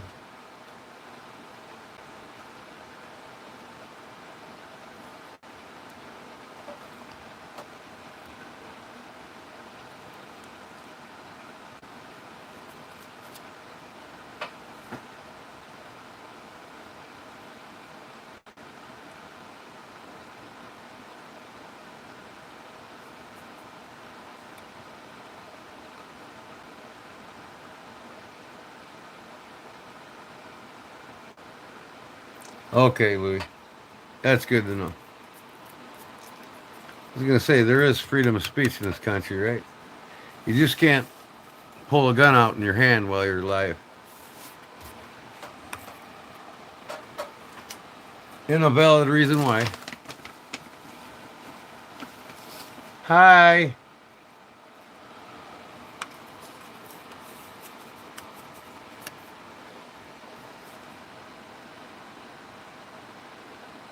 Yeah, let's play with them a little bit, Fat City. Slow down a little bit. I know you want to help, but we like to have fun with some of these questions.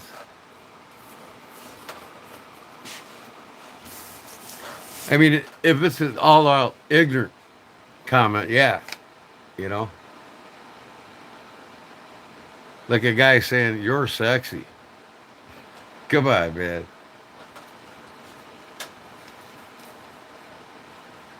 Arizona EDC. Click on her and subscribe, fellas, if you haven't already.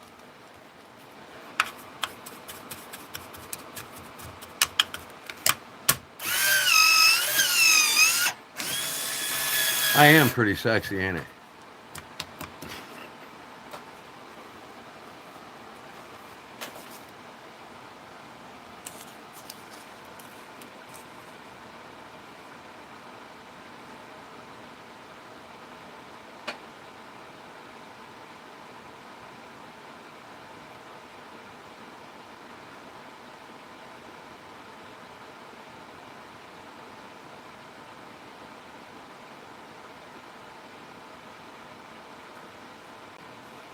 Now the dumb comments are coming.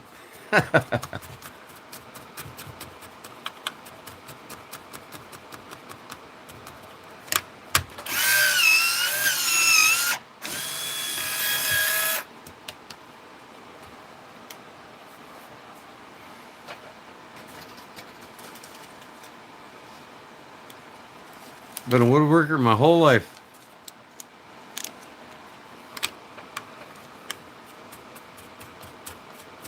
I've been making blades half my life.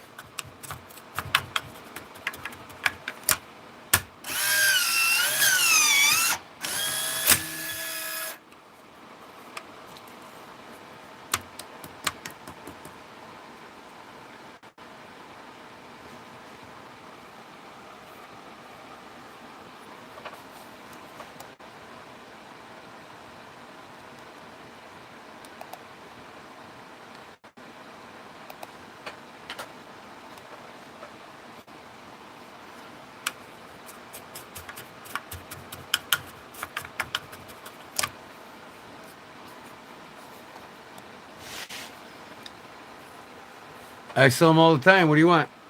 What do you want me to make you?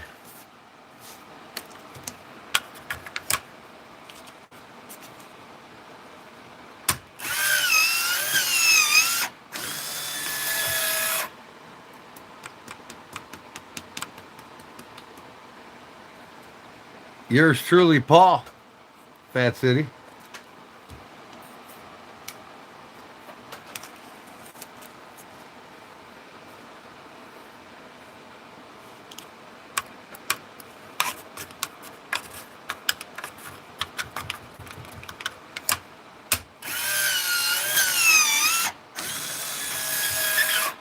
I got a hunch he's gonna send you a big old package in the mail.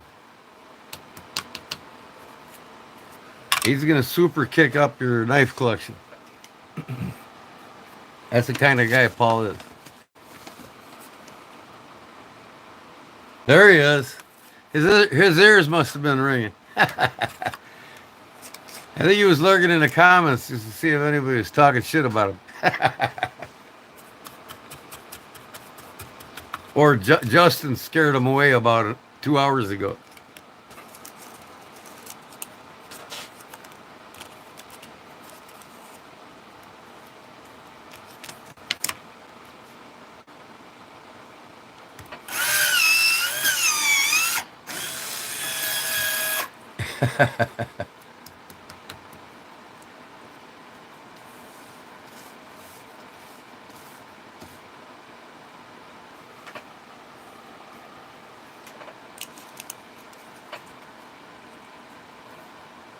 Yukon John. I may be interested. I like a butcher's knife. Well, I'll make you the best butcher knife you can buy, brother.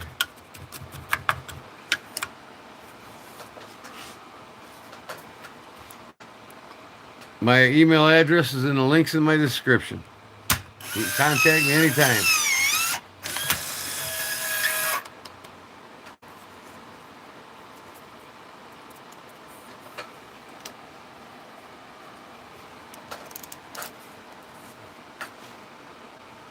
So what do you think, guys? Louis suggested I make a placement mat. People can show their knives on or whatever if they got a YouTube channel or whatever. Of Bigfoot, Sasquatch, with some trees in the background. Carve that in the leather and give it away. You think that's a good plan?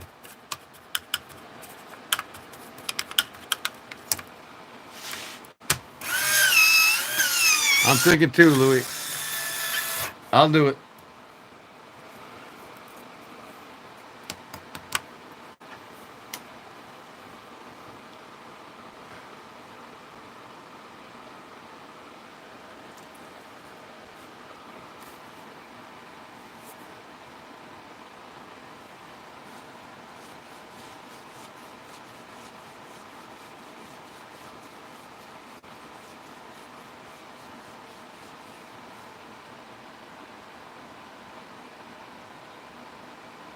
Well, Eamon, sorry, but Louis not single.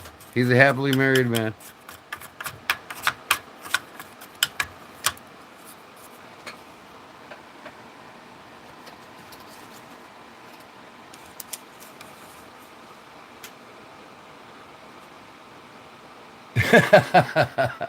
He needs a roommate.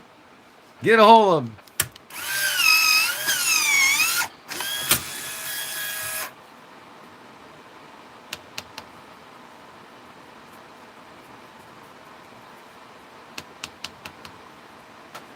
Well, how did you find out that somebody wanted your name? How does somebody that was hacked finds out the next day they were talked about the day before?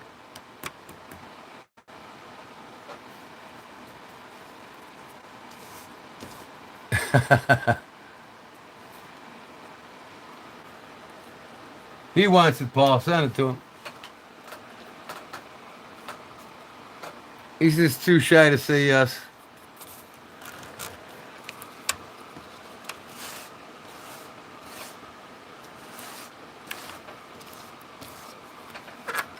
He's our child in the group. We got to take care of him.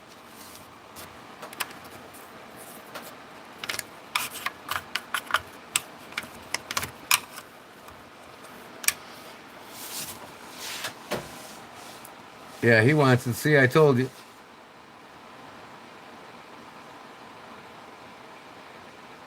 Oh, you watched the live. Okay, you got on there and watched it. Yep, yep. So then you know who was asking for your name then, right? I'm just teasing you, buddy.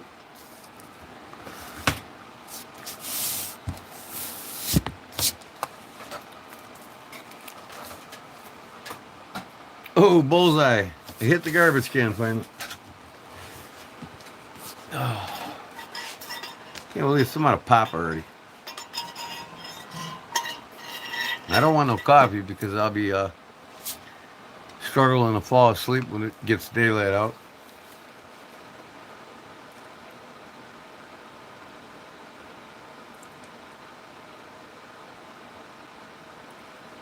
Well, you can actually pull the comments up.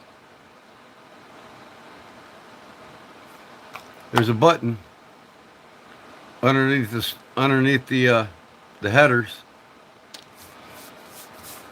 that says pull up stream.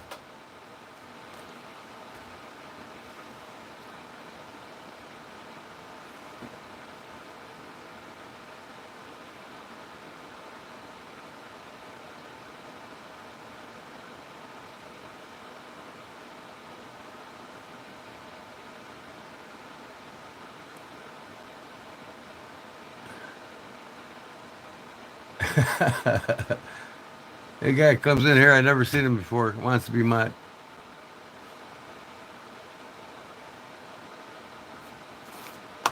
Don't say it, Justin.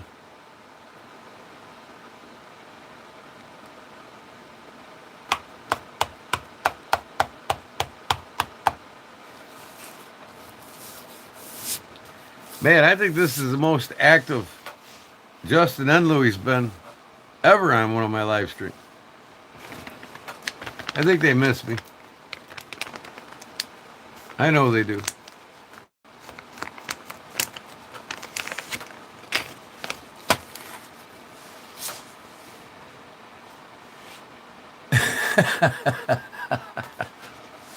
Email Night Monkey. He's happy to help you. He'll guide you all the way through.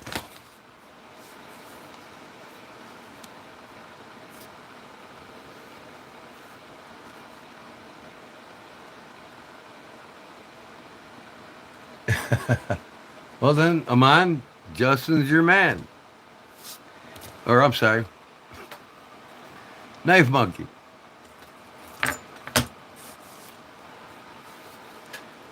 Hello.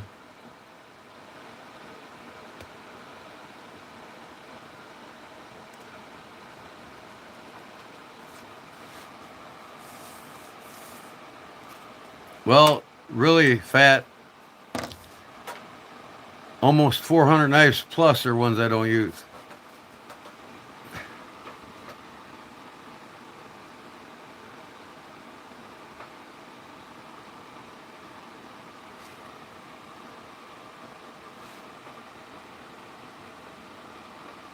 I think you scared off Justin, man. He ain't commenting. I think he went to pounding his leather and turned the television down. Oh, there he is.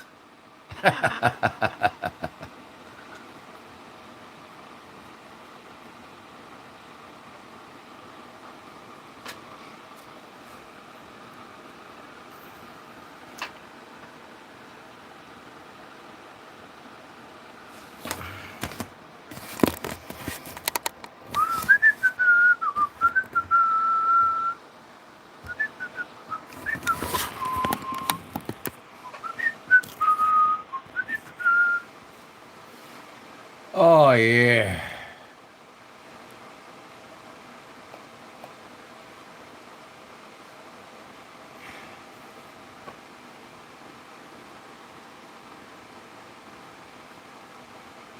Hey, I saw Nevis Knives was streaming. Read a couple comments I left. Wow, that's unusual. How you doing, Pollywog? Welcome back. Wondering where you were.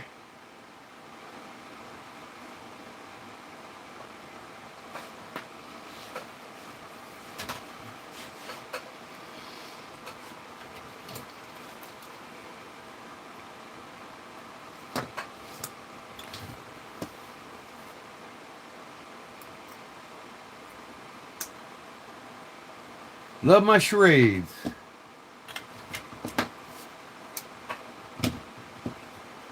I absolutely love this knife. I don't know why. It's Chinese made, but I love it. I just love the ergonomics of it. Crazy how I love that knife. And I love this knife. I usually carry this every day just about. I don't know why, I do. Carried this today. I love my flash. I got both colors.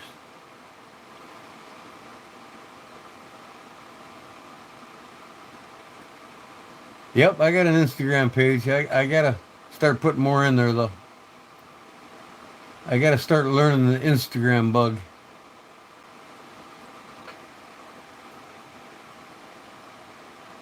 That way I can reach a lot more people.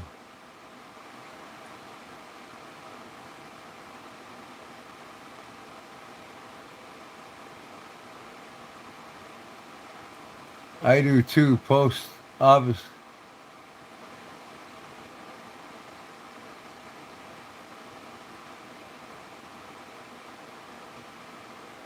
Nope, don't touch Damascus. Don't care for it. Don't want to buy the equipment to do it.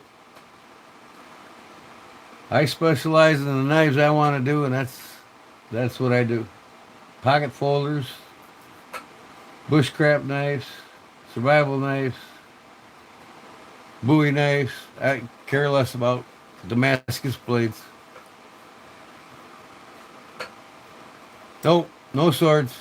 Don't care about making them either.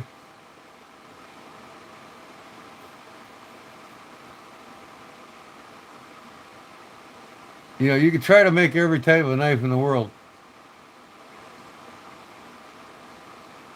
but that's not my cup of tea. I stick with what I like. Now, I'll do a request special order for people, but it's not going to be Damascus and it's not going to be a sword.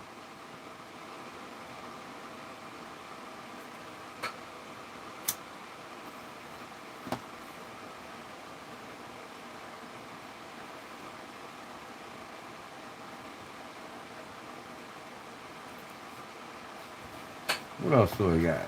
Yeah, I also love I carried these today too. So today I carried this one, that one, that one, this one, and this one.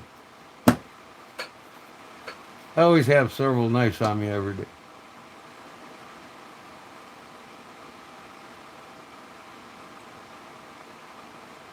An African throwing sword? What is that? You gonna go to Africa and throw it? Or are you gonna throw it at home?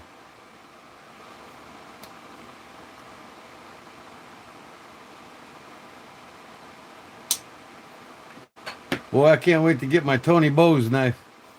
That's gonna be sweet. I seen several Tony Bowes knives, custom ones that he actually made himself. $5,000, $6,000, $7,000 a piece.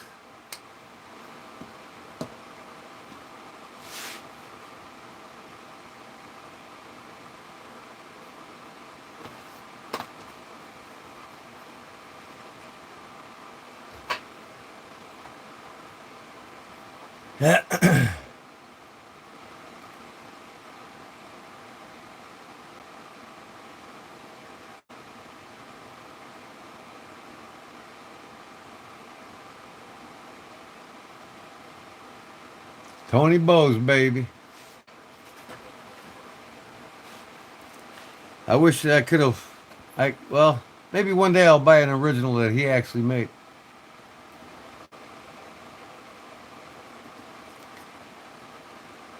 I could buy several on there for $2-3 grand a piece.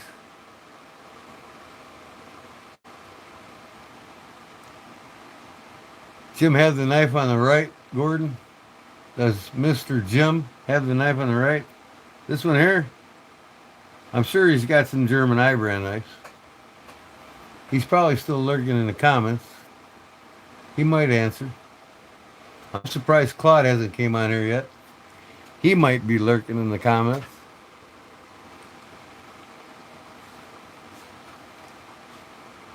Sometimes people just like to read what's up.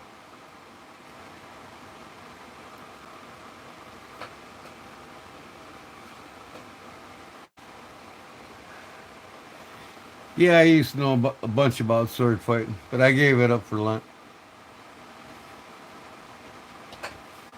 Yeah, it's a pretty cool sheep. I teach my boys well.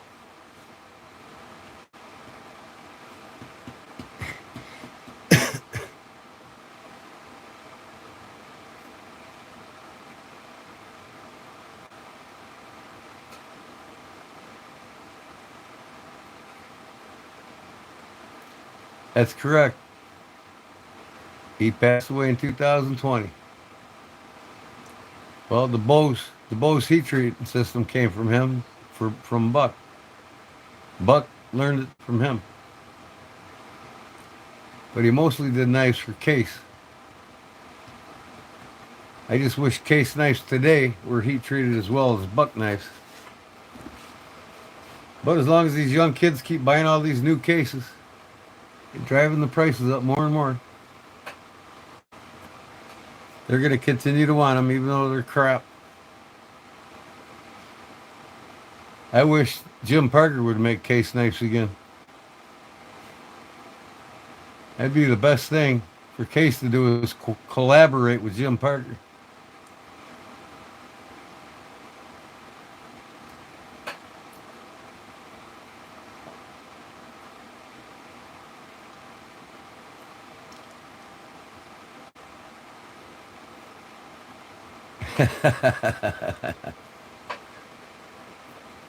Get him, Zona, get him.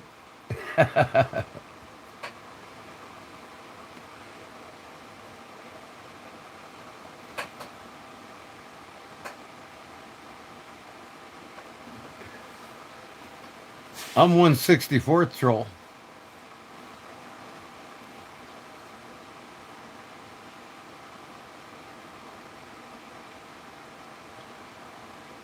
Well, in the folding knife industry, the only time Case knives were good is when Jim Parker owned them. And they were better than any folding knife Buck ever made. And they still are. Fixed blades, different story.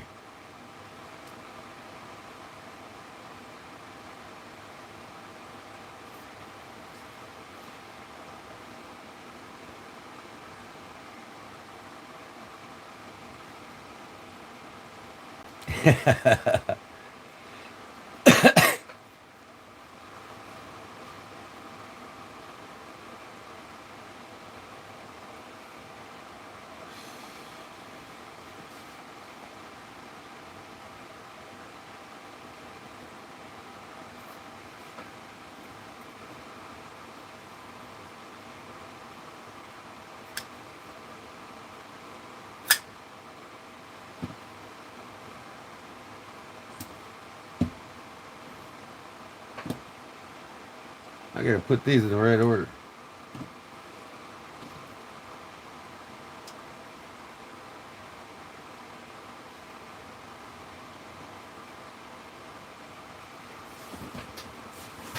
Oh.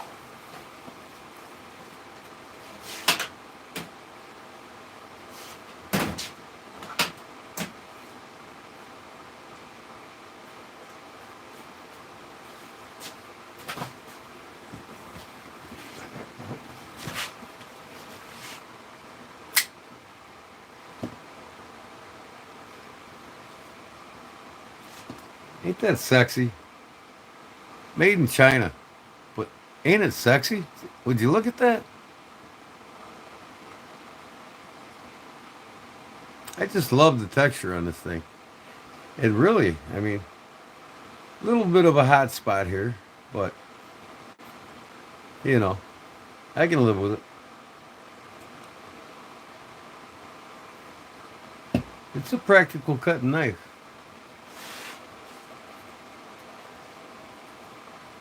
But like I said, it's made in China, but, you know, hey, there's some good knives come out of China.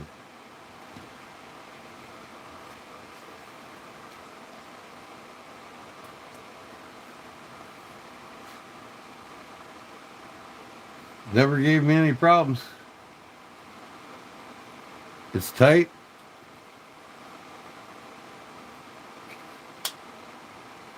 It's dead center. You know, Case could learn something from this Chinese company.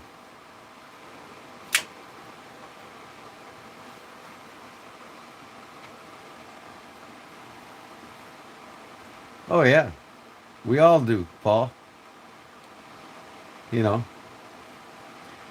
How about that on the news tonight? Y'all see on the news tonight?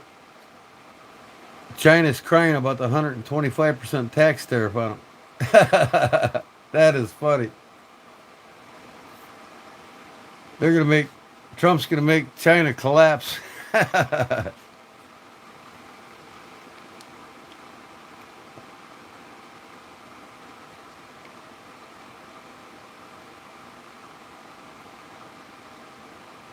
True knives? That's cool.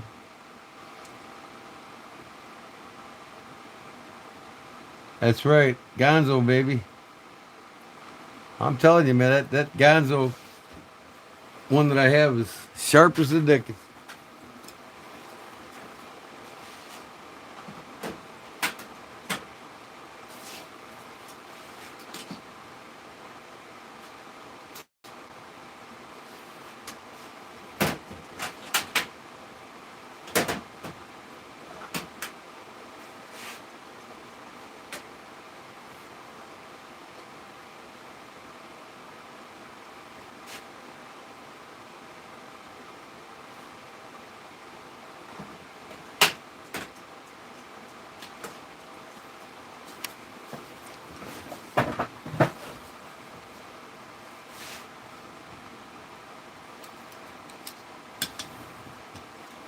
Here's my 3 Gonzos.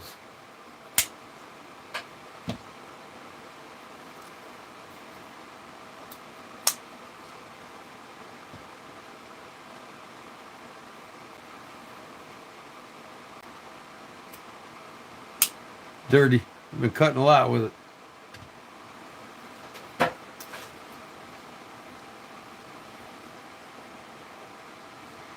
I don't really watch the news either. My wife had it on when I went upstairs after coming home from doing my side job.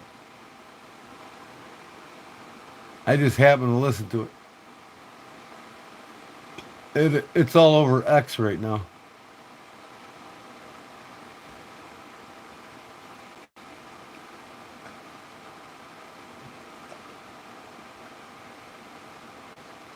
Uh, my favorite fixed blade is a German-made fixed blade, other than the ones I make myself. And you can pick any of them. I think my favorite of the German knives that I own is the original Buffalo Skinner.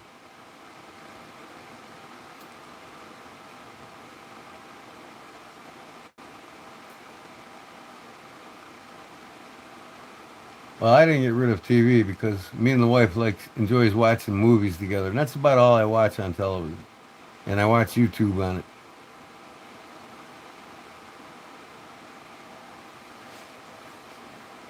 My wife, she's got a custom case knife made by that Indian that customizes the knives. I can't remember his name. She picked it out and I bought it for her. She carries it in her purse.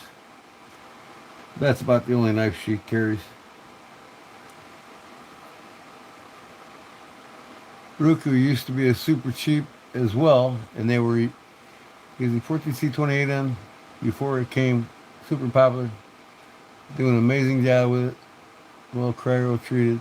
14C28N 5961 HRC range. Yeah. I never thought of that. I got a Roku folding knife.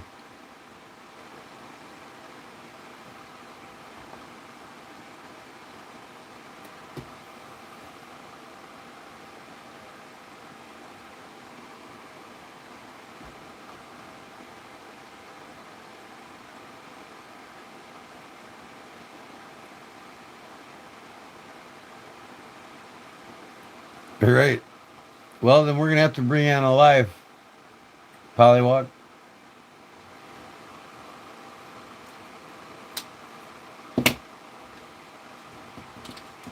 This is probably my favorite Kershaw. I fart. This one I got brand new in the box, papers and all, never used, at a garage sale for $10.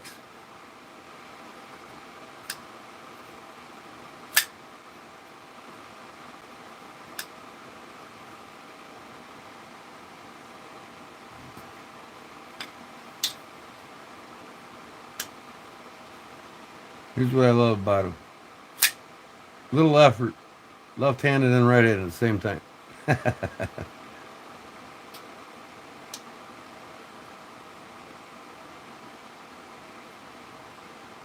I'm terrible at closing a left-handed knife.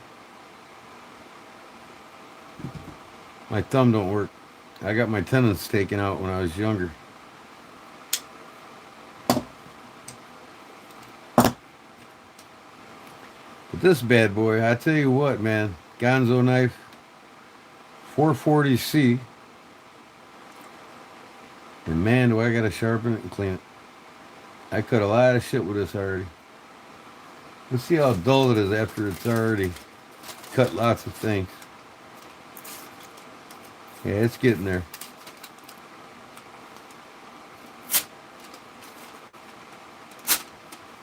Yep, time to sharpen it.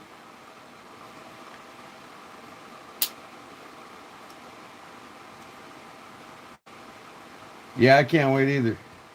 Yep. I can't wait to show yours, and I'm sure you can't wait to show mine.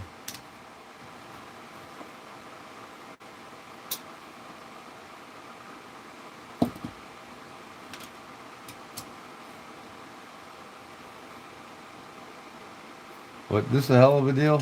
$14.95 for 440C. I think that's a pretty damn good deal. I'm telling you, man, this is the sharpest knife I've ever pulled out of a box new.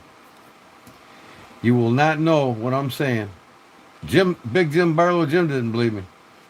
I said, buy one. He bought it, and he even filmed it. I'd be damned if he wasn't right. He said, this is the sharpest knife I've ever pulled out of a box. You seen it when Jim showed it?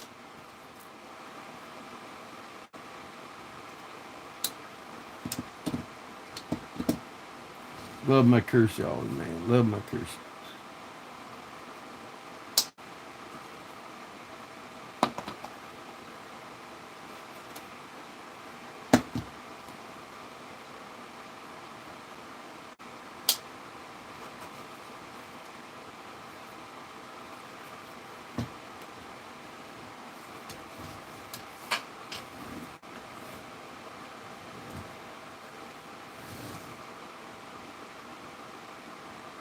No modifications on this batch of knives, G-Man.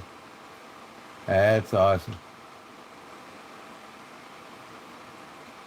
Better than 58 for sure. What some companies do. It might have been sharpened by hand, I think. Well, most of the companies don't really sharpen by hand. They use a machine. But case, they only sharpen up to about 300 max. 300 grit. That's all you're going to get with a case knife. By feeling this when I first got it, it felt like it was sharpened up to 1200 grit.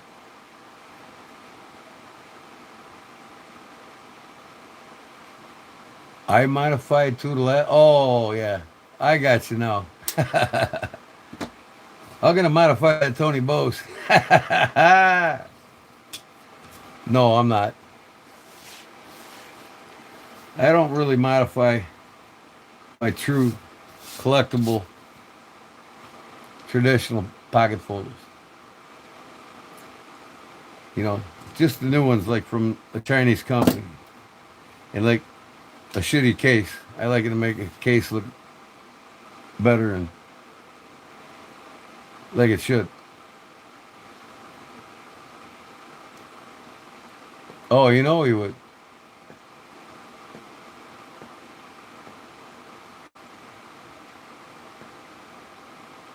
I had the mini FSD. What's the FSD in ABW? Initials for a certain company? I don't remember. Oh boy, here we go.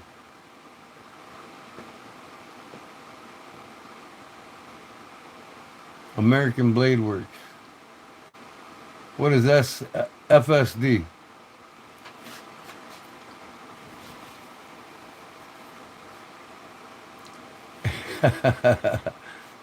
Oh, I ain't touching the Tony Bose.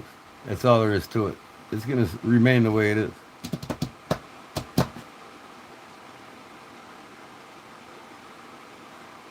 Even though I'm sure he wasn't the one that made it. Because if he did, it'd be worth about $3,000.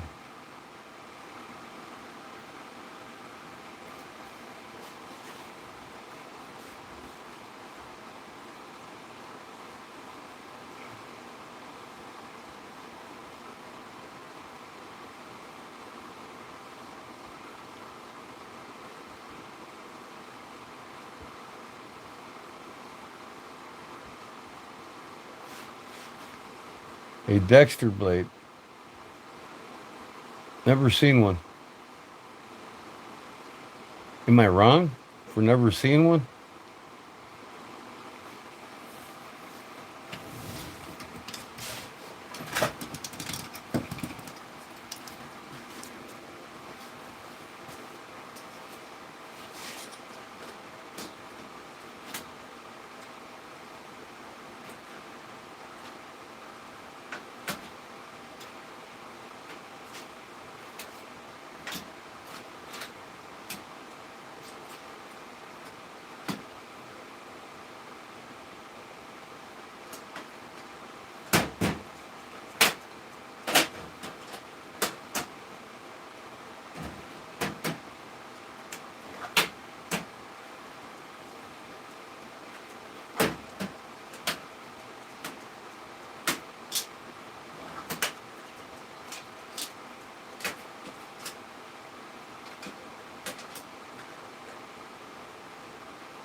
Dexter? I've heard of Dexter, yeah.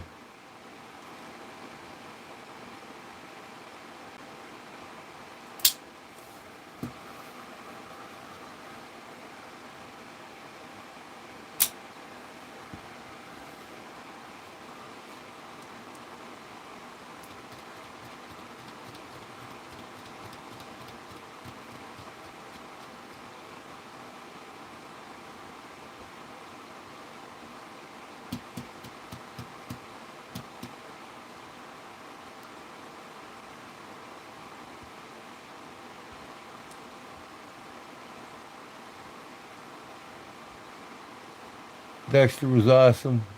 One of my favorite shows of all time. That's cool.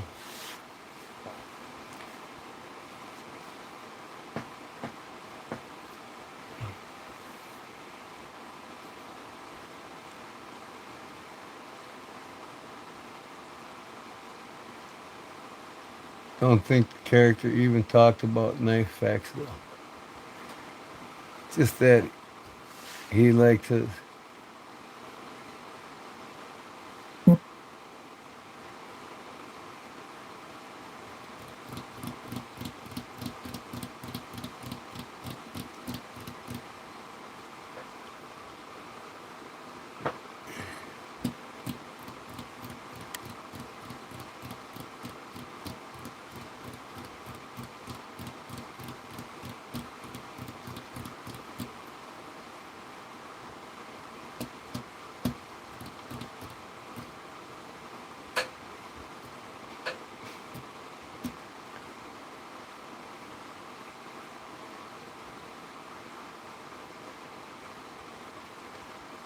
Let him have it, Arizona.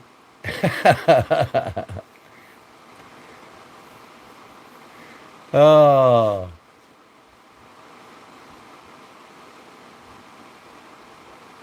box cutter scene is Breaking Bad. You mean the idiots that push push these knives with box cutters? They're the ones Breaking Bad, ain't they?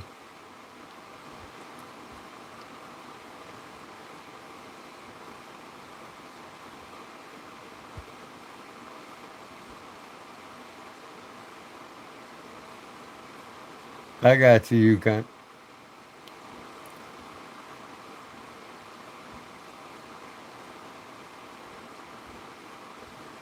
Awesome.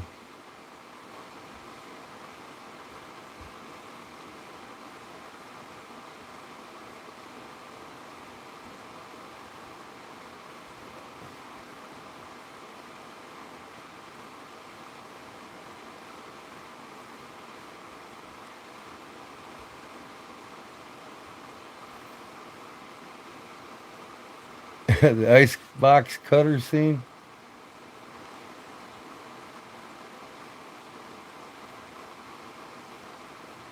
Iconic scene with a box cutter. Oh, okay.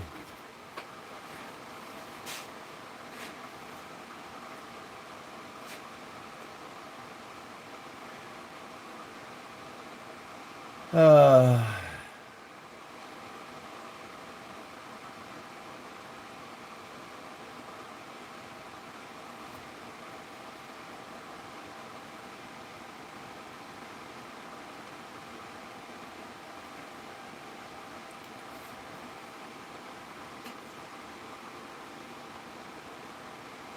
awesome, Lou.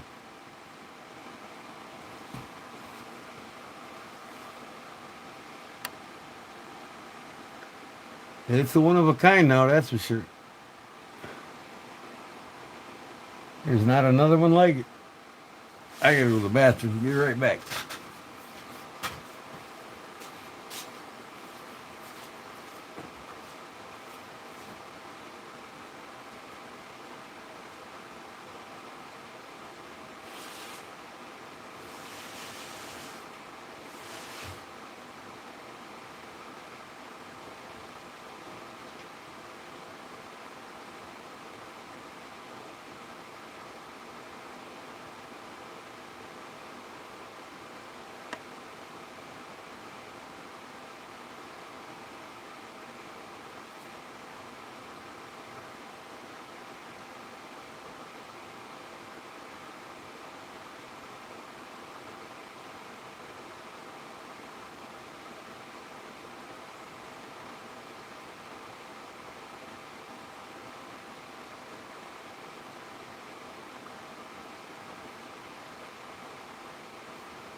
Oh, okay, what am I missing here?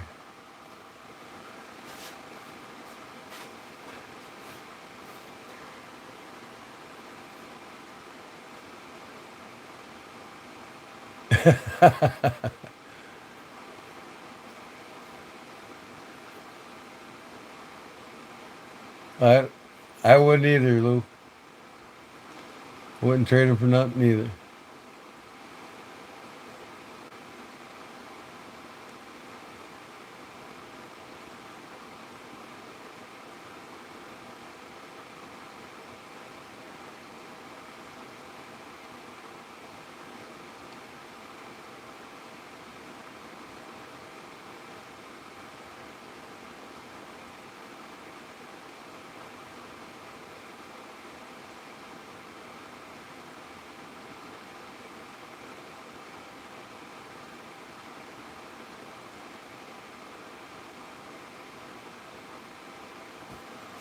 These are a couple of my favorite bucks.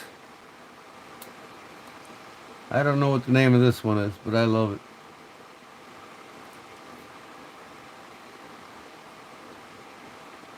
And I can't even remember where I got it.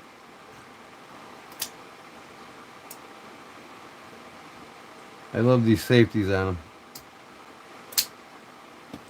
This has got a safety on it too.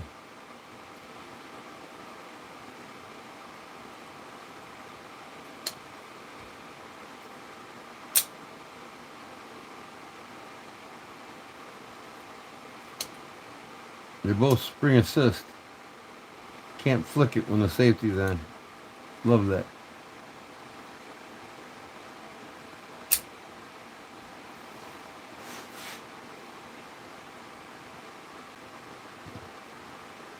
Where in the heck did I get this? I cannot remember.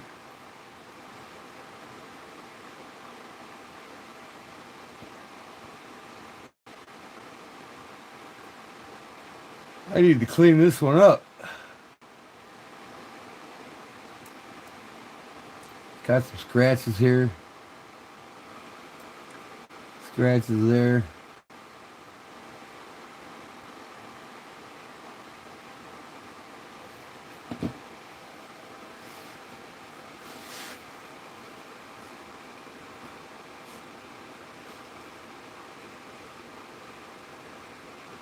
Metal is a cold winter in winter. Yeah, that's for sure. Use the ones that are stored away. Oh, it would break my heart to lose them. Right? Oh God. Fat and pollywogs on a movie skip.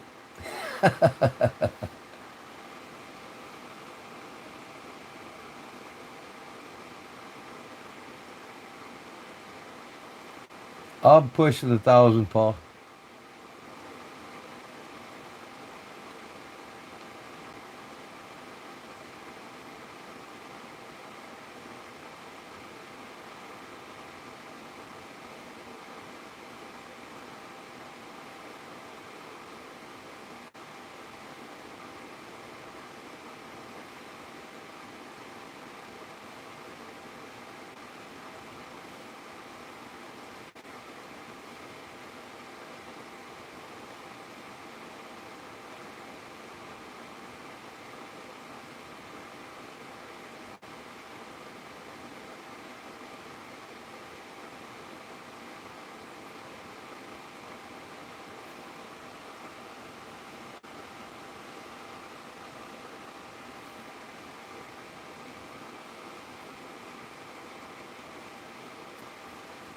Well, it takes a while to get a lot of knives,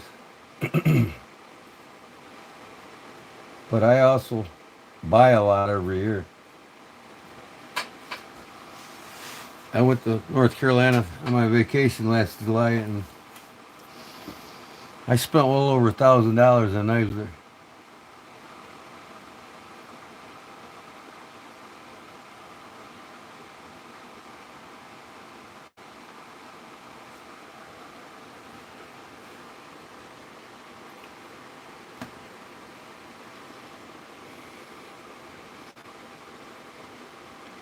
Got about over 100 fixed blades.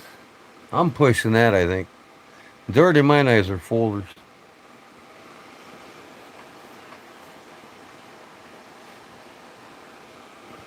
I got a bunch of fixed that I'm too embarrassed to get out. And that's all you need, Paul. You know, you'll get more and more. Older you get, the more knives.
These two Mr. Brother.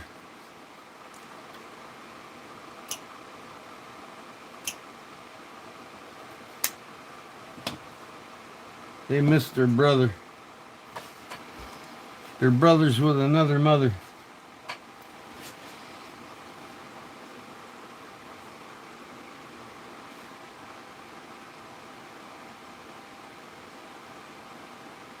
I lost sheep ministry. I agree 100%. Canada as well, but many are still sold and can be found online in Canada. It's no automatic gravity push dagger. Old hickory kitchen knife. You know, the old hickory kitchen knives and a few other knives that knife makers, they made them knives out of sawmill blades. And the markings on the top of the blade came on the saw blade like that. They never, flattened them out, took it out. Pretty cool how everything's used over there.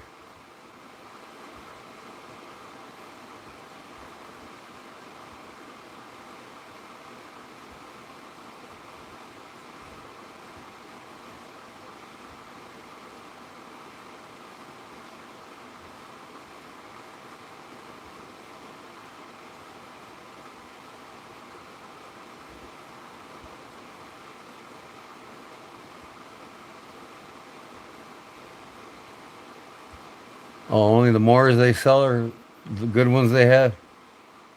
Wow. I got about a dozen of them.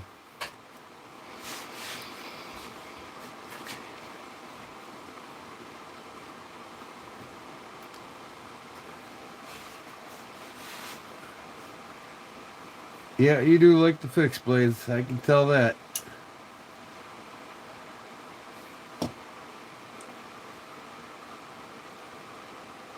Where did Louis go? He fall asleep again? He's not giving Justin any shit anymore.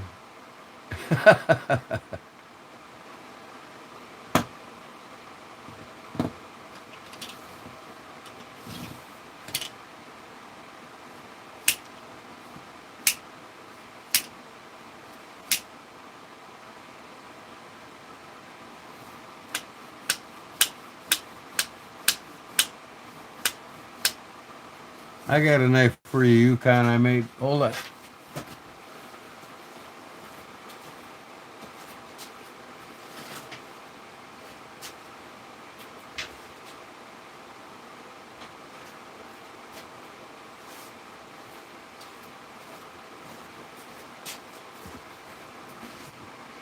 This will do the job for you, right?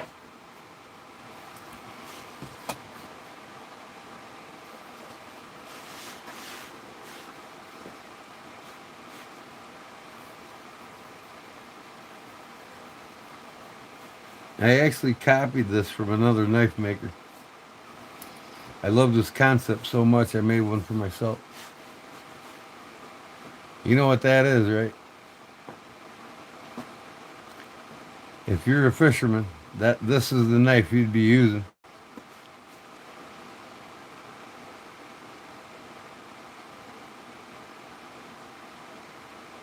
Giving you that good vibes, huh?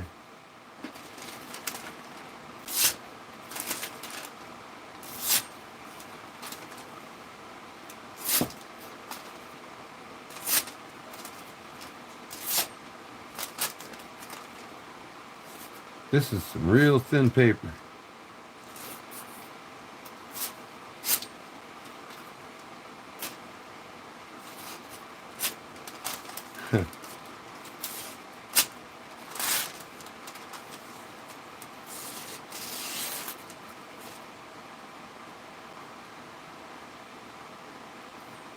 I'm telling you, I can make a knife for you. This thing will fillet a fish, a tuna, in a heartbeat.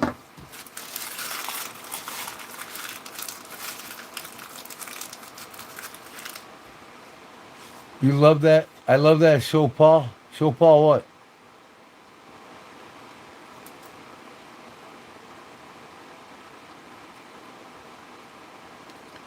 No, Todd, I don't. Currently, I'm not set up for it. And I do, however, make stainless steel knives, but I'll buy the blanks. And I custom mod them myself. But I don't heat treat stainless yet. I'm not set up for it. I'm no hurry to do that, but one day I will.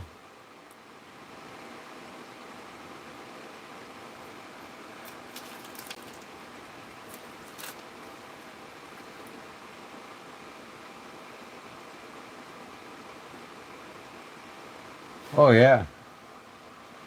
You pair this with another knife I have here.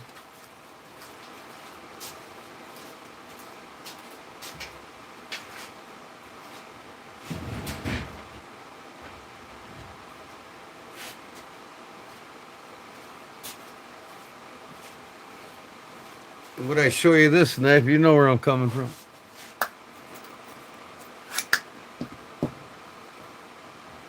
There you go. That's the only two tools you need to do what you do for a living. These will take care of any seal.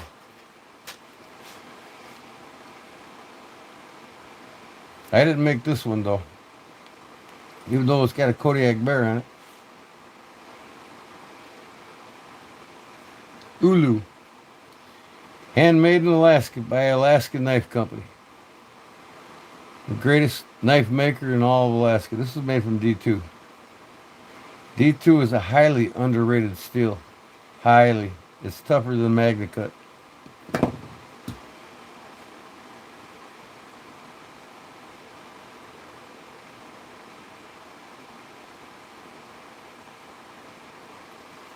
Next to this one. Yeah, that'd probably be my other choice, Justin.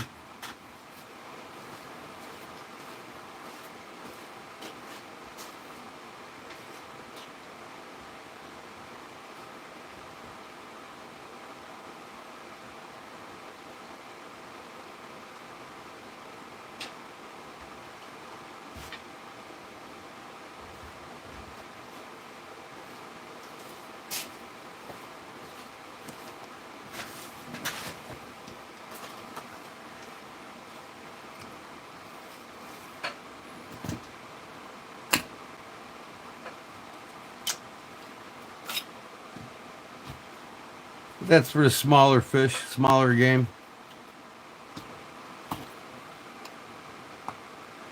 Can't leave this one out. Made by Western. That's a bad little motor scooter there.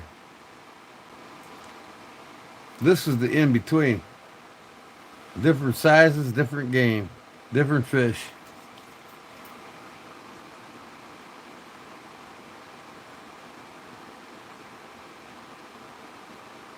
Yep, the Ulu is fun to use. You gotta see these. They got these so big, man, for doing whale. Oh my God. You think they're holding a 3-foot saw blade.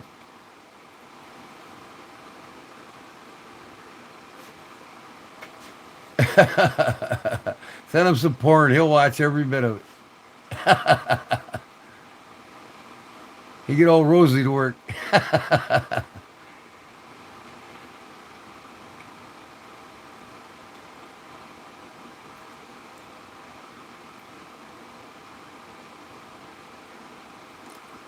Yeah, I'd rather take a D2 blade over CPM. Most CPMs. I think S30V would be about my highest I'd go with CPM steels. Oh, I knew this would interest you the most. That's why I got it out first. I replicated a knife company in Germany that makes these for butchers and fishermen.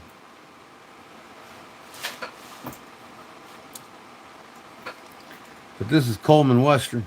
When Coleman bought out Western, and I made the sheaths for it.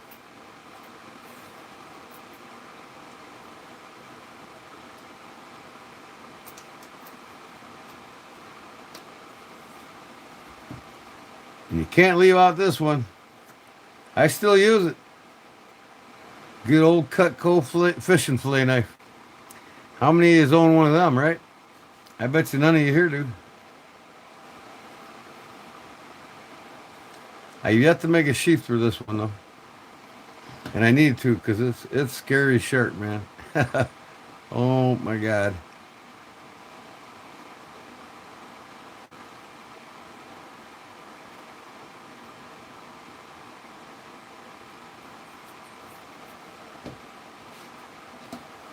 Got some flex to it. Get her done. Oh, the original old hickory, right?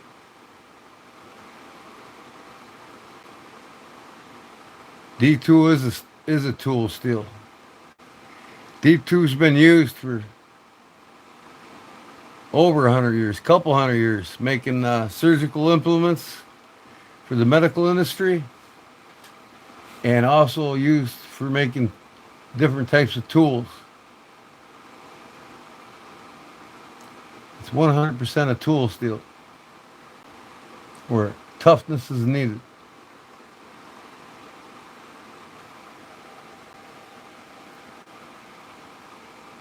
Oh yeah.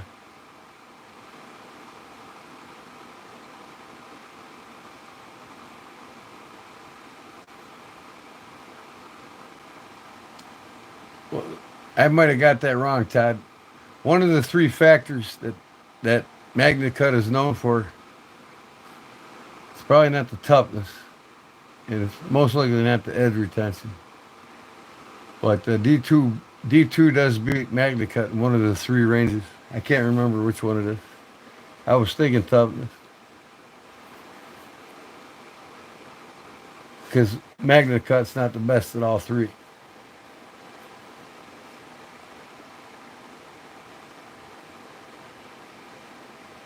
And that's who did I hear that from? Uh, I think Laren Thomas even stated it. That D Tool was up there with his Magna Cut and one of the three attributes of steel for a blade. Oh, Chris, we'll talk to you later, man.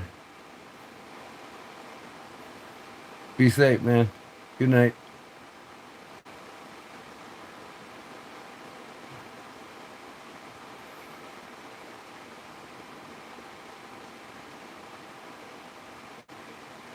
Right. That's why I like making them, Yukon. I like the Matt's old school trade knives that people forget about. I'm going to start making a lot more of the old school style knives.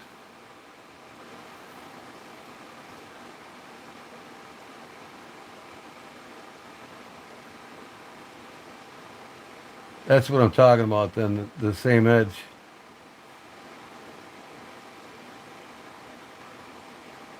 I think they said something about, and I'd rather have the D2 because it's way easier to sharp.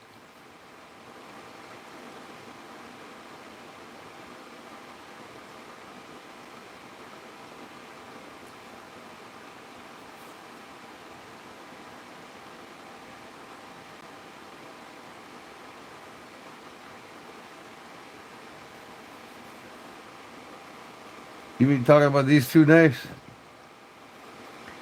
Knives are a tool. Each one has its own purposes and functions.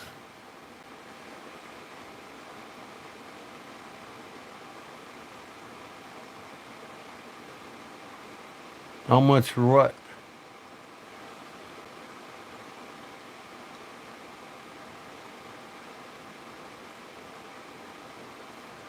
What these here? These. This is 119 series buck knives. I mean, of course, people get them. They don't, especially when they get them all. They don't use them to actually have them as a tool implement. Just something to say they have in their collection. But there are some people who buy one specific knife, meaning this one could be used for many things that they love to use it for. But and then this one here, you'll never see a Cutco knife company fish and fillet knife made again, probably.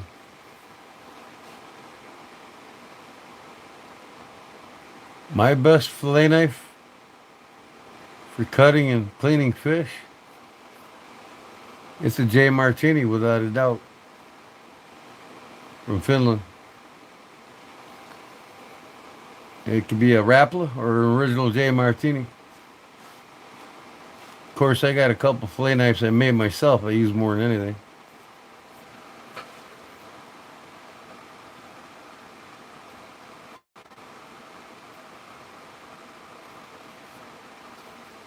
The Puko sheath that I made for it. I didn't even finish the sheath.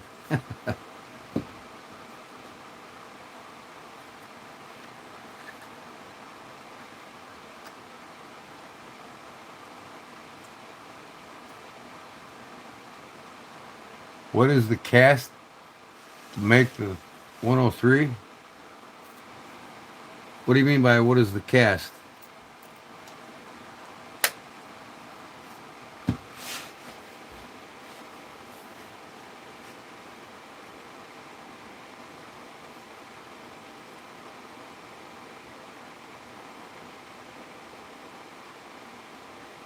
That's cool, Zona.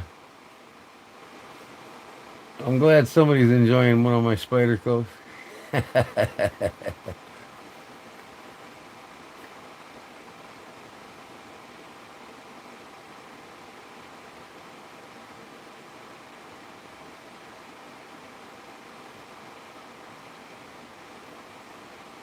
Oh yeah.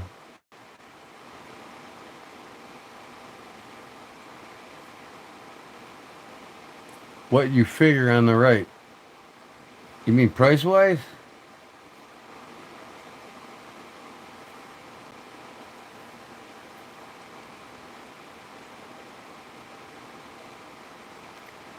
Uh, I can make you one of these for as little as 150 and as high as 225, depending on material.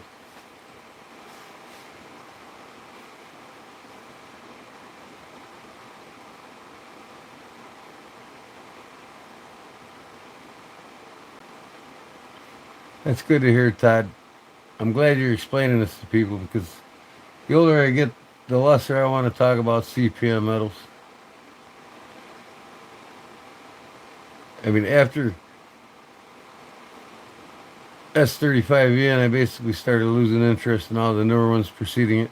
I just quit caring to know about them anymore.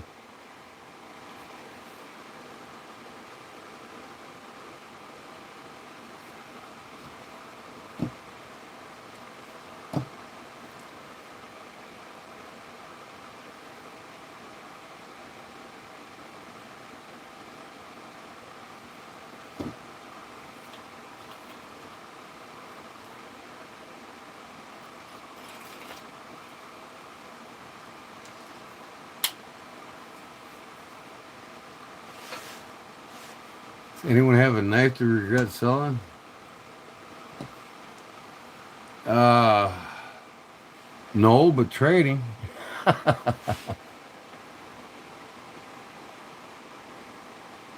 I know you're not.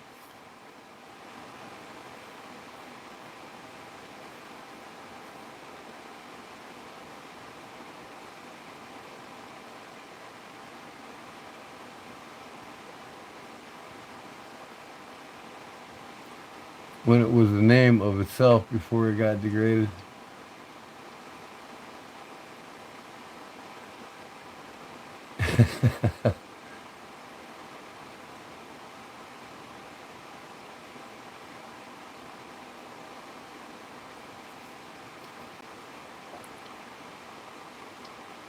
And just think, I could buy two knives with D2 and be just as happy as somebody that has to buy two Magna cuts or one Magna cut.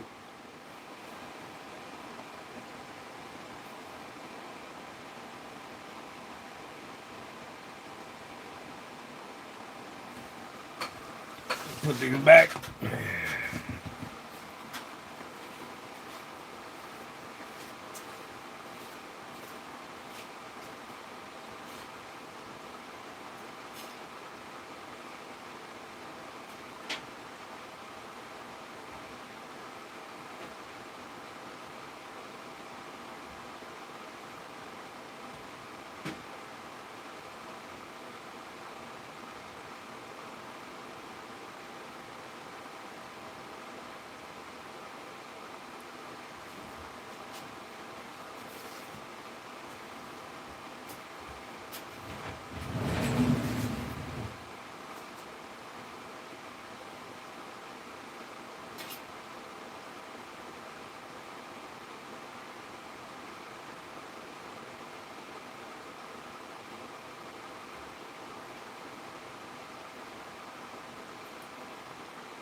Here's my favorite fillet knives. Well, these two ain't really considered fillets. They're considered pucos. Same company makes the fillets. These are all Every one of these are made by J Martini. This is an original, the year I was born, original sheath and knife from 1965. A J Martini Rapala that everybody knows so well. You can buy them at any bait and tackle shop even today. But it was J Martini that Rapala, another company in Finland, decided that they wanted to have J Martini make their play knives. And they still do today. But this is an original from 1965.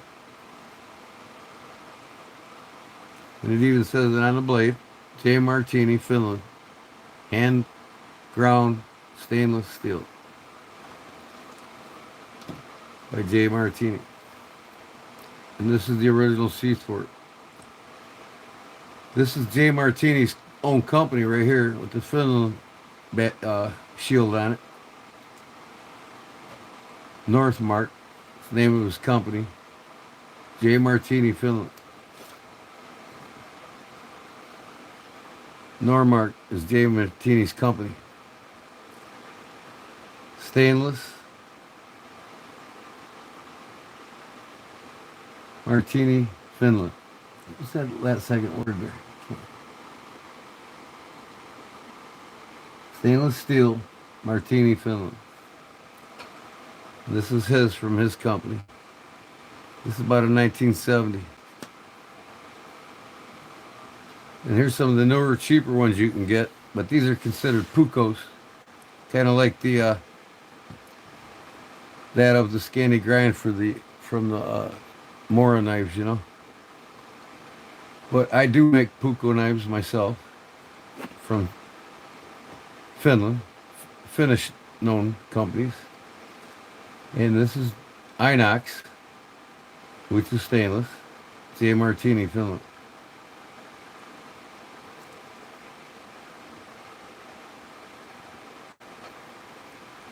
That's the big version. This is the small version.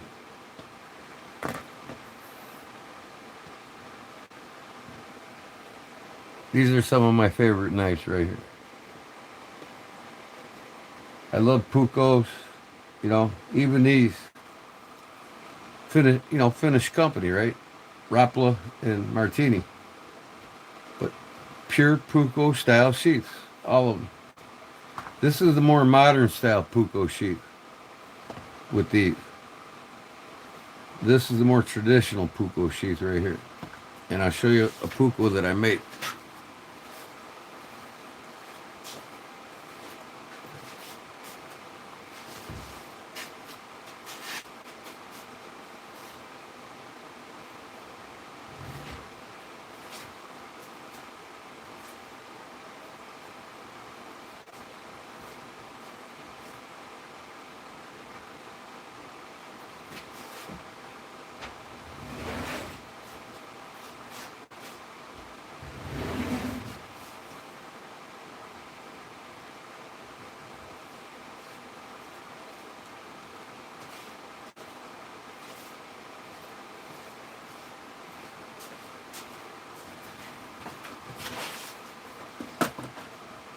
This is an age-old, time-tested, 3,000-year-old style of Puco knife, made way back in the day.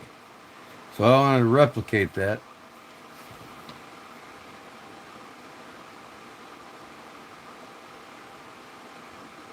What blade was that I showed? Is it still here? But this is my Puco, and I made it out of a file. You can see the file work on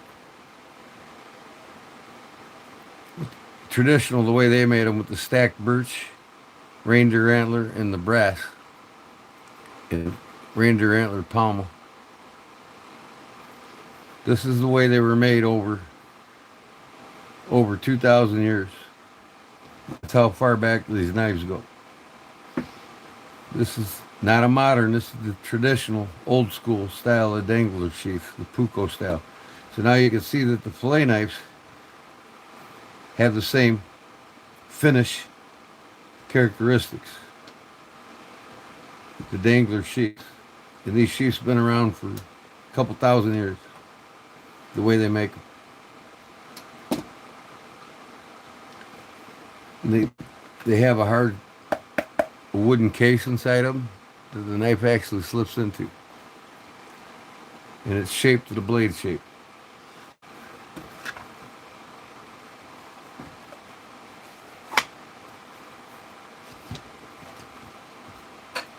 Here's another Puko style. This is more modern, but it's still the same concept, the old traditional dangler sheath. This is a Puko style Mora that I made. You can buy these blanks online, Moras. I buy the blank, it's just a steel, and I make the handles for them. In this case, I made this one out of ironwood with the brass Picasso.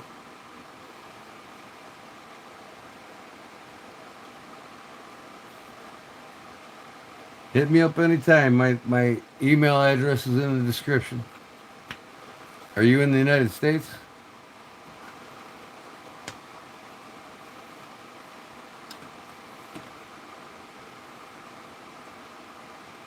Which blade? Oh, it was you the first one I showed with the for skinning fish?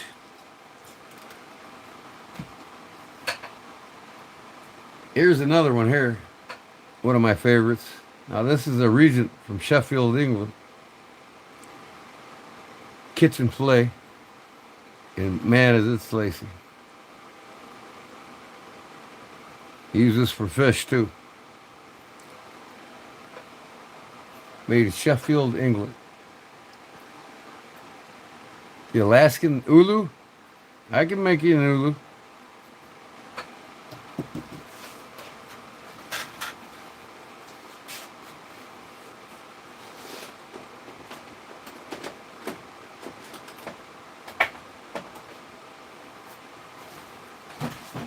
This is the one I made for cutting my leather. It's like a traditional leather cutting tool, but it's kind of made like an ulu. But you cut out, you make curves and stuff when you're cutting leather out with it.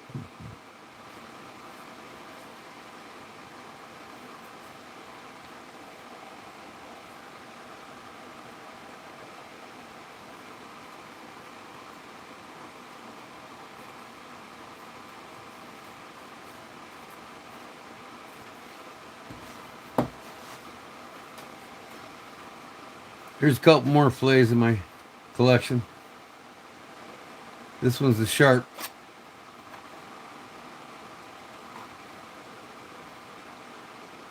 Old classic.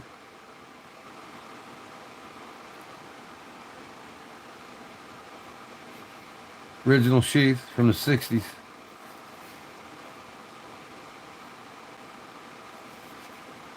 I mean, these are old. These two, this one, that one.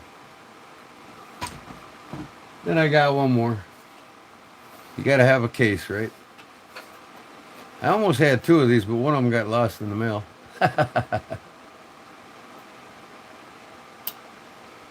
haven't done anything to this yet. I might clean it up a little more. Case with the original sheath.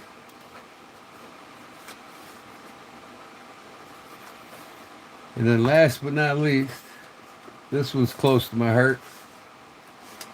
Good luck finding one of these still in the box, as seen on the Al Ender Adventures Fishing, as advertised on TV. Chicago Cutlery Company, which is just down the road from me. This is an original, never been used. Folding fillet knife.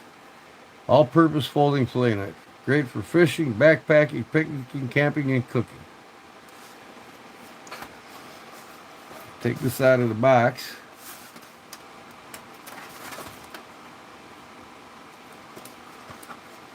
If I can. There we go.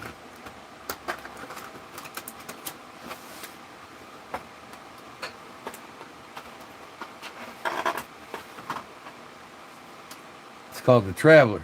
Never been used. Look at it. It's even got a half stop.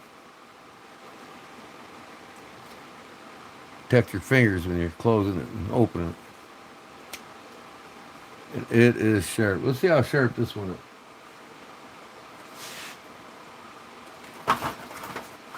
All the way out of Chicago, right? This is some thin receipt paper. This is probably the only thing this thing's ever cut right now.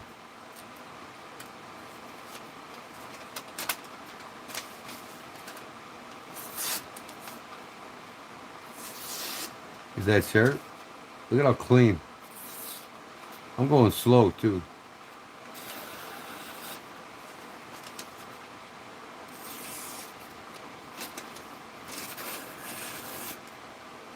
Get to that fold. Just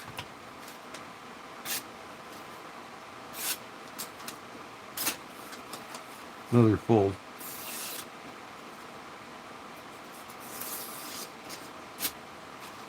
Wow, it is sharp.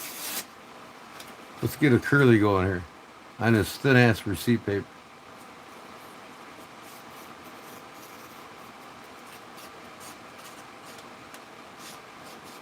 Look at how far I'm holding this paper away from this cut.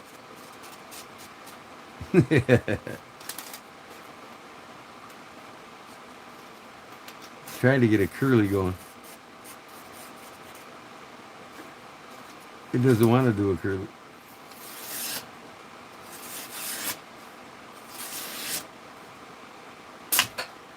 Oh yeah, you don't want to put your fingers next to this bad boy.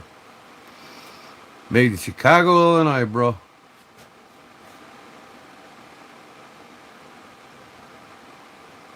Like Marmite red and blue. Now, I'm always tempted to use this when I bring some fish in the house. And I love that half stop. Keeps you from slicing them fingers up. The traveling salesman used to have these in their sales kit. 3 different sizes. I want to get the other 2 sizes. Todd's going to bed, huh? Time for me to crash. Good night, Todd. Thanks for stopping in again, buddy.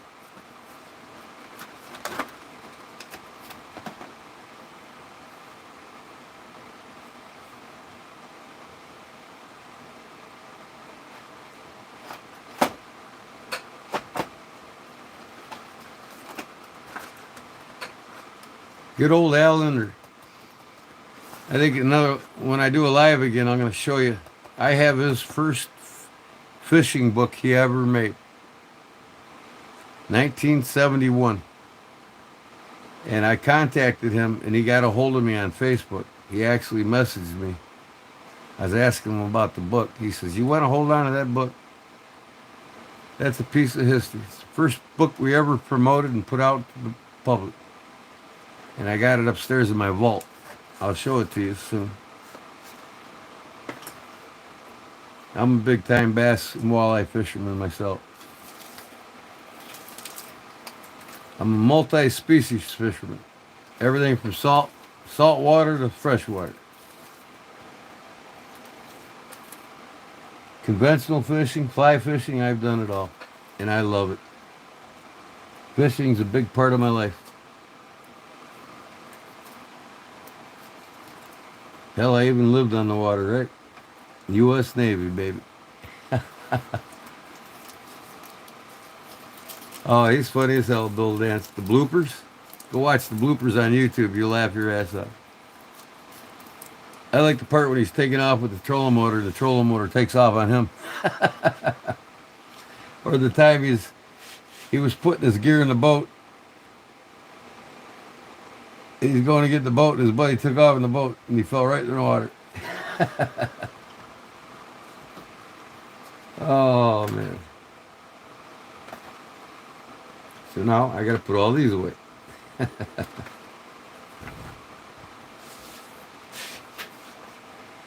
Hit the sack, Polly. All right, buddy. Thanks, man.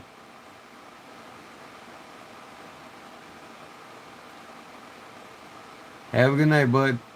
Be cool. And it's about ready for me to hit it, too. I am not going to go past 5 o'clock.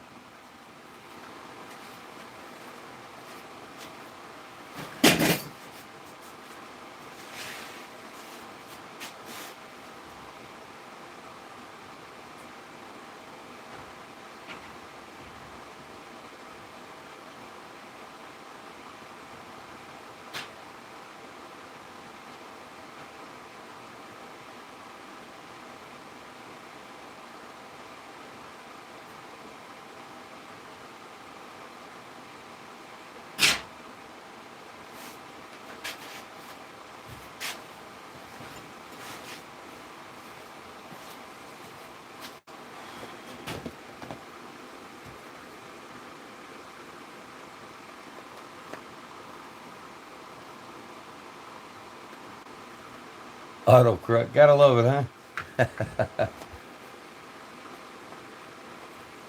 These are cool, but they're inexpensive. It's like a cheap plastic in the front, but nice rubber handle. I mean, you get these for like 26 bucks. They're almost like buying a Mora.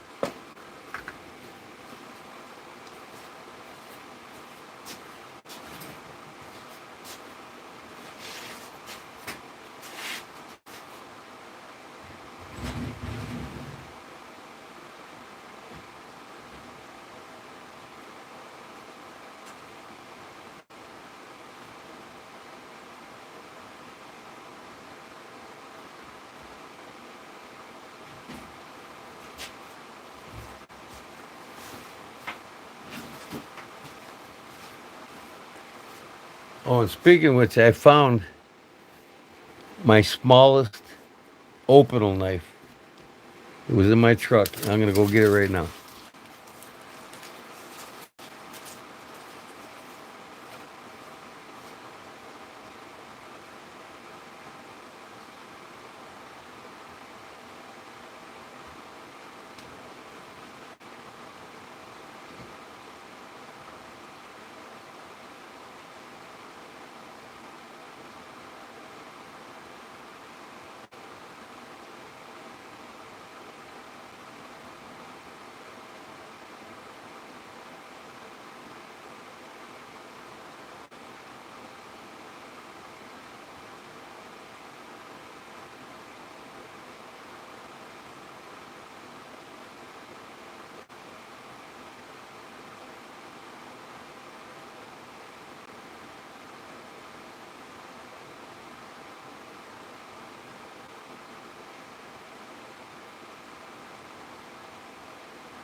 Okay, first of all, here is the biggest more or biggest opal.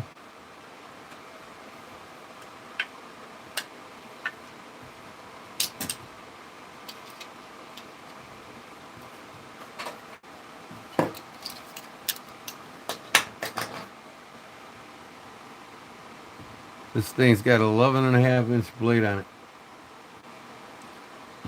Okay. Now I'm gonna get something to compare the smallest opal to.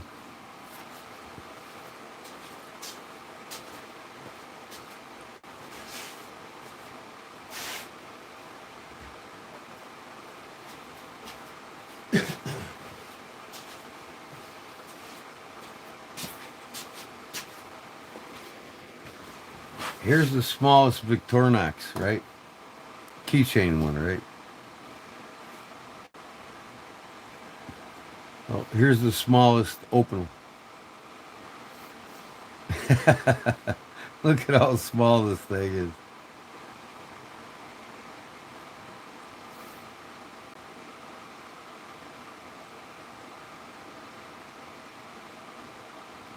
Now let's put this opal next to that opal. I don't even know if I can get the blade out of it. Yeah, okay, it does have a finger neck.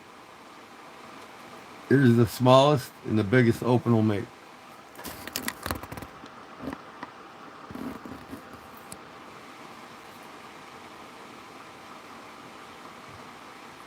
Ain't that crazy? If you look at how small this thing is next to this Victorinox, it makes the Victorinox look huge.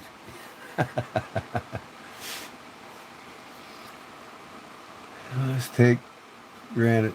I know some of us take it for granted. You can. That's the deal nowadays. Flashy but serve little purpose.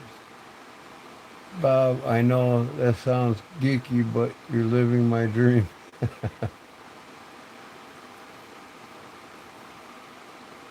Ah, I did it again. Stupid autocorrect. Skip line.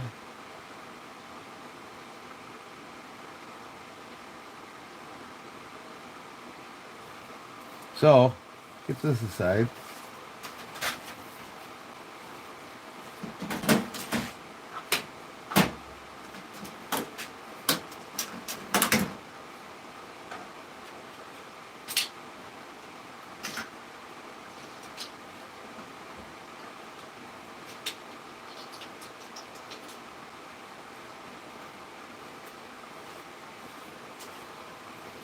I'll get all the openals I got out.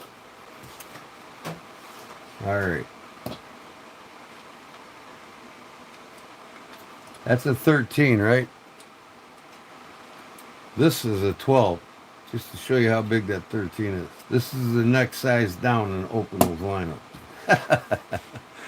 The blade is as long as the hand, and the whole knife is as long as the hand. There we go. That's even up. Almost as big as the handle. That's the 12, that's the 13. I don't have the 11, but here's the 10.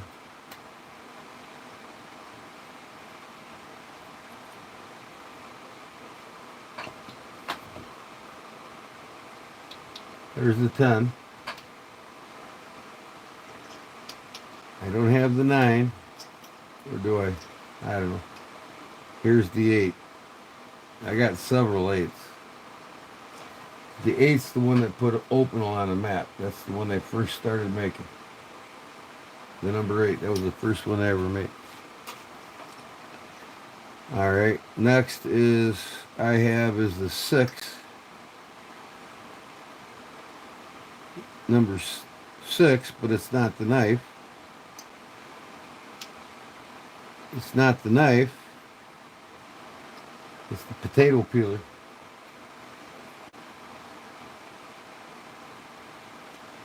This is the number 8 that I modified. I made it into a carving knife because I like the wood carving. I carved a green snake on the top of the spine. But it was the size of this when I started.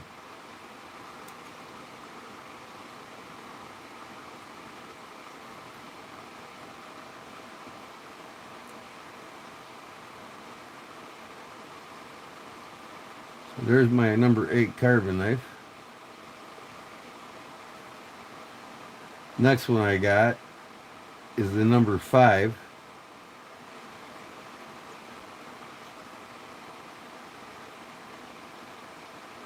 That's this one here.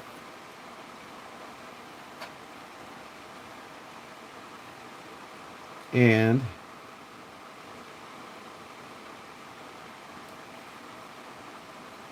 here's another number 8. This is the one with the Kodiak grizzly bears on it. Of course I had to get it, right?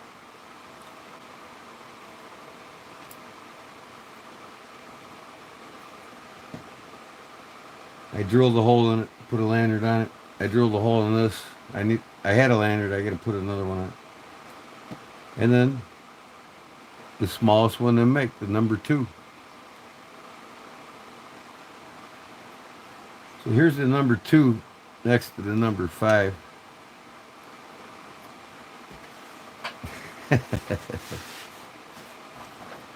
This one here, I'm an avid forager. I love to forage vegetables and wild plants and mushrooms. This is a horizontal carry and a vertical carry sheath for it, which is the number 8 mushroom knife.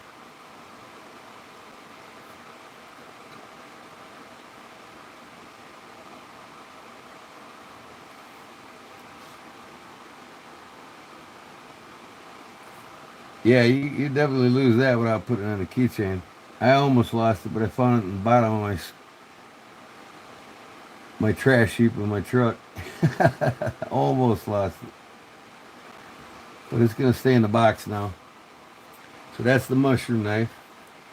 And then this is the last set I got here. This is the camping set, which will go good with the paring knife. This is the number 8 knife.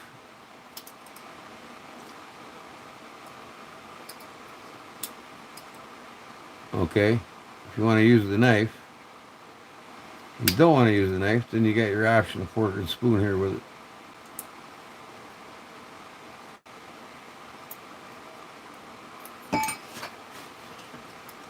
So you just put it in there, turn the vibro lock, locks it in place. I think it's the coolest thing they've invented so far with a knife. One of their knives. Unlock it, pull it out, put your fork in, whatever you want to use. If you need a knife, you just got to have another number 8, right? Cutting that stick. But if you just needed a knife, then it's always there. So that's cool. By the way, this is one of the oldest openals I have. These two are. I think this one's older than that one. You can tell by the labels on them.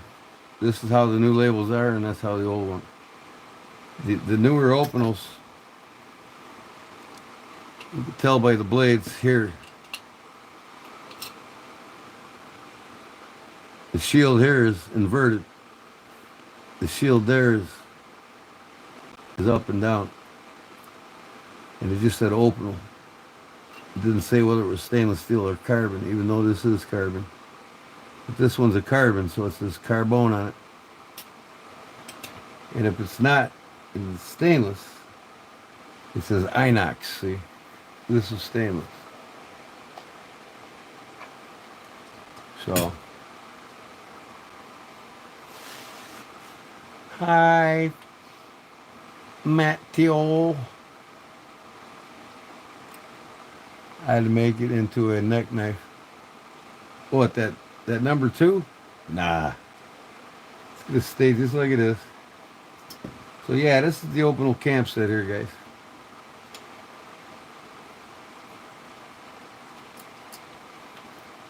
Paired with the potato peeler, right? You know, of course, if you're out in the woods and you get some mushrooms, you're golden.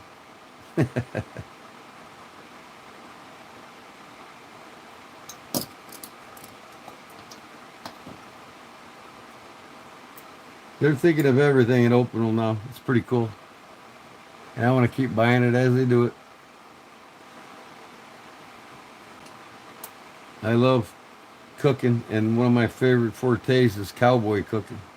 With cast iron pans, pots and pans. See, these older ones, the Vibrock didn't lock the blade shut.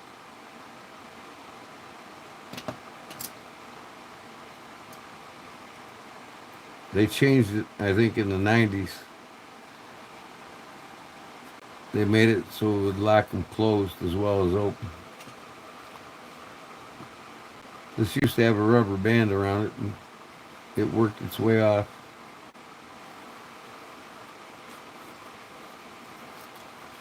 I'll probably get a new rubber band for it.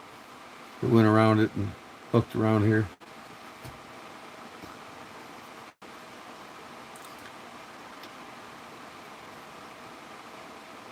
Yeah, it's cool. Look at that bad boy. I mean, here's my pinky finger. It's just a bit longer open. And my index finger, it's just as long as my index, but if you close it, it's smaller than your pinky finger.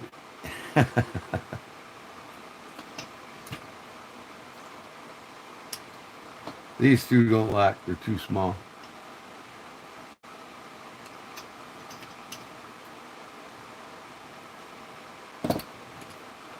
Yeah, look at the difference between the 12 and the 13. You know, put the blade up against bolster to bolster. Or Verillock to Verillock. Get out of here.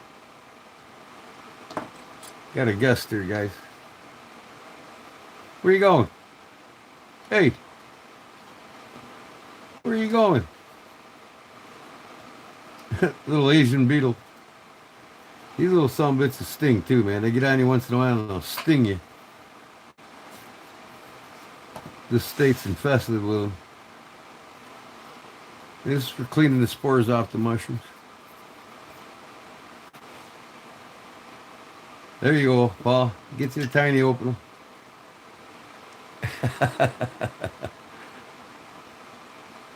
I go to my buddy's knife shop down the road from you. See if he's got some more, and maybe I'll send one your way.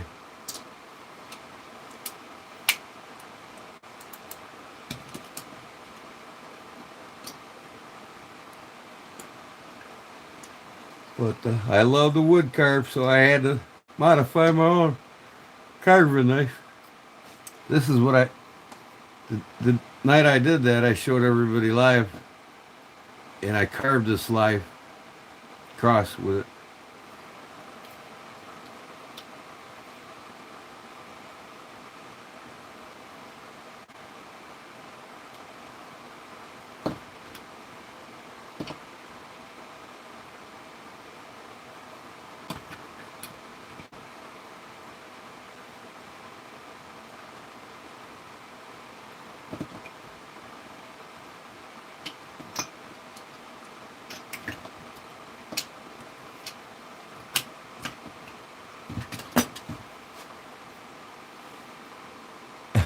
I love it too. That's why I carved it. Love thy Lord, Jesus Christ. Amen. So 15 minutes, you guys, and I'm definitely back to my pillow.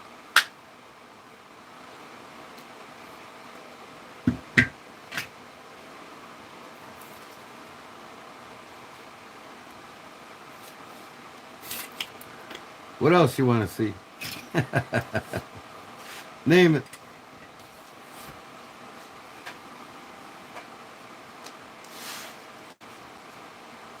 Pretty much. I mean, I got a couple I need. Like, we got the 13, the 12. I don't know if they made 11. I don't think they did. And the 8. I don't think they even made a 9. They might have made a 9. I gotta check.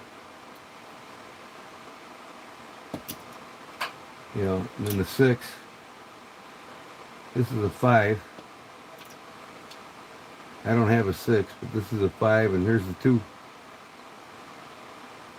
Can you read it? The number 2.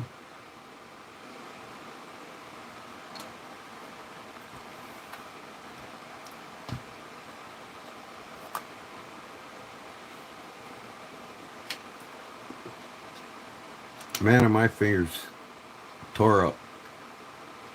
Wow. Did a lot of work today. Or yesterday.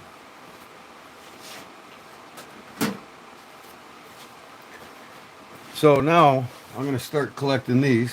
You can see a patina working on here already. Jose Cruz, man. If you haven't seen his knives yet, go online and check them out. These are made in Portugal. They don't have a. They got a vibe lock. They do lock in the open position, but they don't in the closed. But they're nevertheless cool as hell. Look at that wood grain on there. And this guy makes a lot of nice premium knives too. And then what would a peasant knife collection be? You know, from France. Right? Or Italy. This one's a Montiago, Italy. It's got a lever lock. This one was like 45. It's the most expensive peasant knife I bought. This one here was 26. All these on average are 26, but this one here, the 13, that's gonna set you back 115 bucks. This one was like 35. Old bear. Of course, I gotta have anything with a bear on it, right? Made in Montiago, Italy. So I want to start getting a lot of these in my collection. And then a lot of these Jose Cruz. But yeah, go online and check out Jose Cruz knives. The Knife Doctor showed a lot of them on his channel. At one time I had more knives than the Knife Doctor. But I bought all mine. The beginning of this year he passed me up.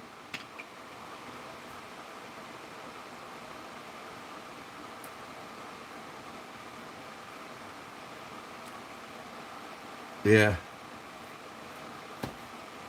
Like I said, these are considered peasant knives over there in Italy and France, and you know, the ones that are the rich man's knives over there.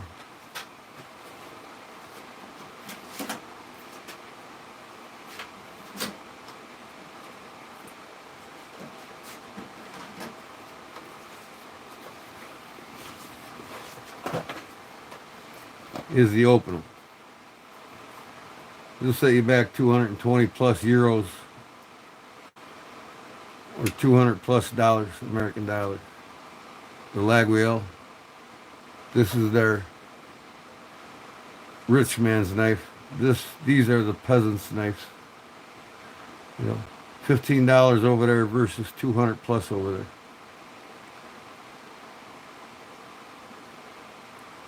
It's where the Portugal and the French came together to create their own culture. And most of these come with the cross on it.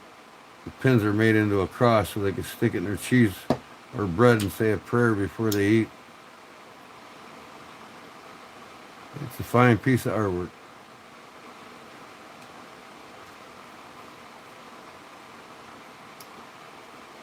And here's usually the original sheath that it come in. Now I've made a sheath for it. And the sheath I made is traditional French in France sheath, and they like to wear neck sheaths more than any of us. And this is how they made them for over 100 years. So I had to make one for it. And they use this stuff here, this sewing machine cord, you know, for the neck. So I made one for my openal, and or Laguiole, I'm sorry, and I stamped Laguiole on it and the bead that's on the lock spine. So mine fits right in there. And I'll wear it on my neck, just like they do. A lot of people in France wear these type of sheaths. And here's another example. The peasants would be wearing similarly the same thing. Take that and put a 12 in there. The farmers would wear this all over the farm. You know, if they didn't have nothing catching on their side, they would tuck it in their corduroys, you know.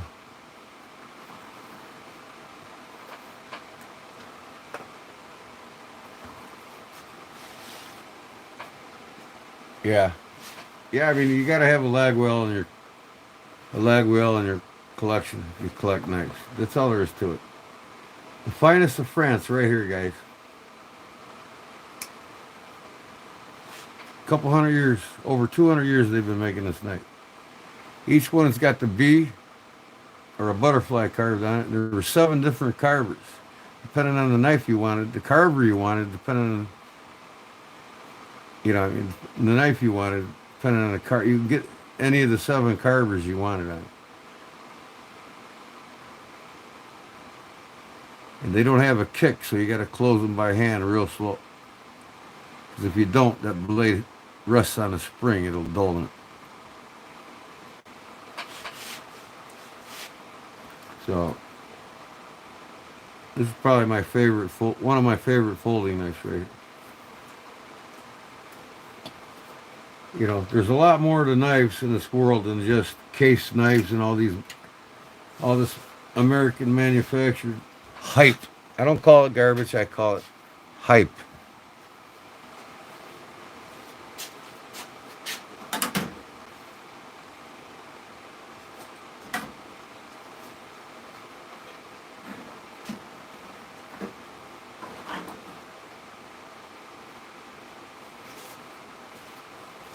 mean, Americans want American industry to come back, and I do too. Don't get me wrong. There's a lot of companies around the world that make some of the finest knives you'll ever have in your collection, and everybody's hyped up about thinking they're going to get all this money for these case knives. You know what I mean? And theoretically, the new case knives are garbage. And compared to some of these European countries, it all started in Sheffield, England. You know what I mean? In France and Italy and Portugal and Finland, Germany. I mean, just on and on. And even to this day, a fine German knife that I have in here, I would take it over any American-made knife, period, hands down. No flash, it's all progress, call it. Yeah.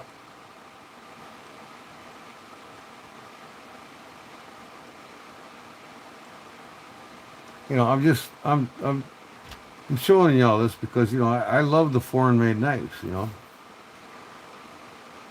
And, I like my Senko's foreign knife, They're affordable. They're great cutting tools, But there's some companies around the world, like Opinel and Old Bear and, Laguiel, in the German knife companies, Check them out. Get you one or two,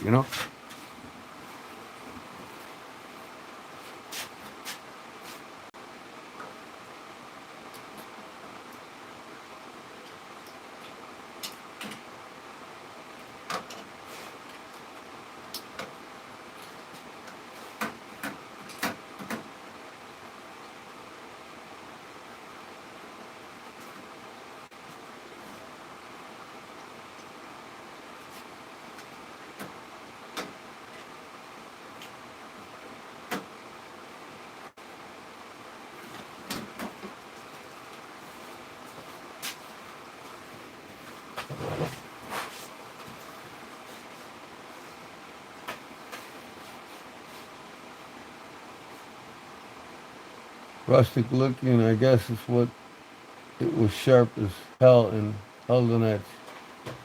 Yeah, I mean, some can argue and even say, old school's the best school. And it still is to this day, I would say.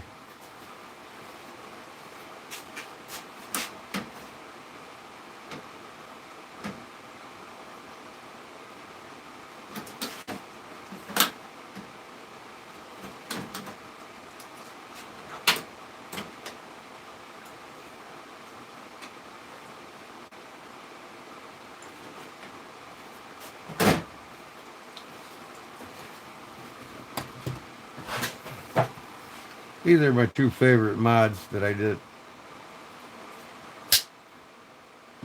Formac Scout, I put ironwood scales I made for it. And then my petrified fish beluga. I love this finish from Finland. Birch burl. It's getting rarer and rarer over there. So I'm trying to make all the custom mods I can with it before they don't sell it anymore. You get curly birch all day, but not the birch burl like this.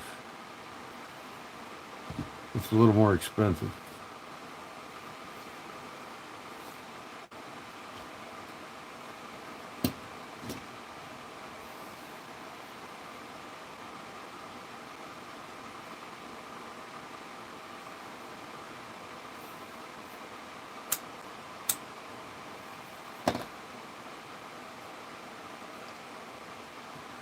And you can't forget German company, right? Good old Bulker's mermaid knife.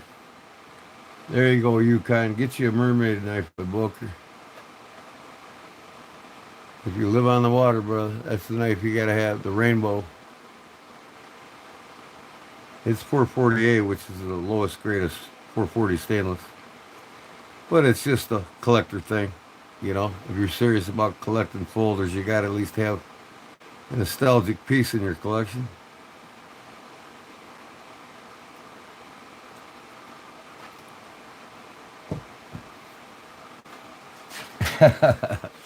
I got my guns too, but unfortunately I can't show you live.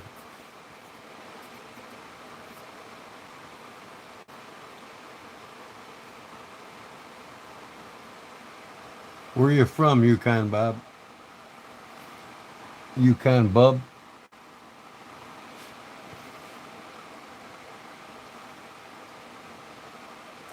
Looks like we lost Jason and we lost Louie. They must have fell asleep.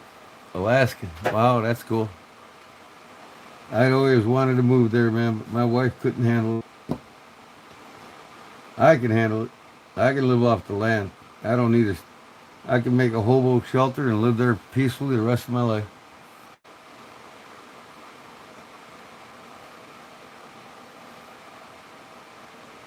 The way society is today, I'd move out there in a heartbeat, man.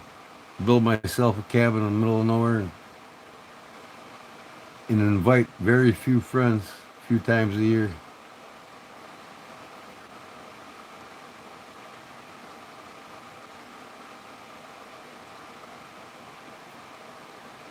In fact, I get all my fish that I have here, other than what I catch here to eat, comes from Alaska. I have all my fish mailed to me by Wild Alaska. Wild Alaska's got some great fish. I love them prongs, man. Oh, I eat the shit out of them prongs. The North Baltic Sea. Oh, do you fish the North Baltic Sea? That's the roughest. I mean, I've been in just about every continent and every ocean except for the Baltic when I was in the Navy. North Pacific, North Atlantic, South Atlantic, Gulf. I've been all the way down to Venezuela.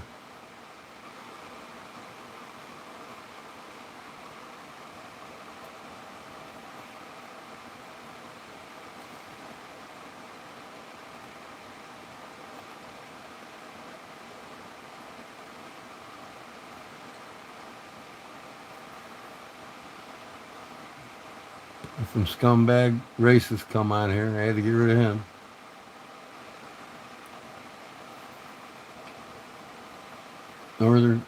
Norton Sound and snow crabs. Oh man, I'll eat the shit out of both of them. My favorite crab actually is the Dungeness crab. I caught a lot of it when I was in Washington and Oregon. You take the ferry over there to Alaska.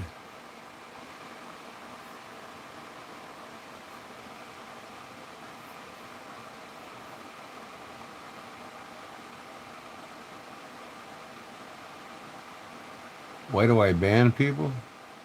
Don't come on my page and talk racist. That's a dumb question to ask from a gringo. What do you think of black people? Really? Come on. I'm not here. You're not here for that. I'm not here for that. I don't want to hear it. I'll ban whoever I want. I feel suit.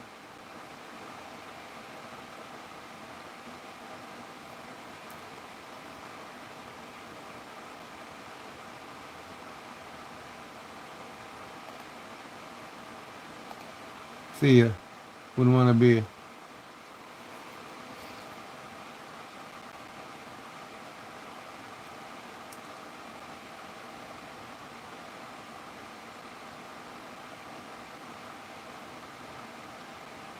I use my best judgment. I don't put up with that shit. People ain't born racist. They're created to be a racist. Why would you come on my page and ask me what I thought about any race? I'm a man of God. I'm not we're all God's children here.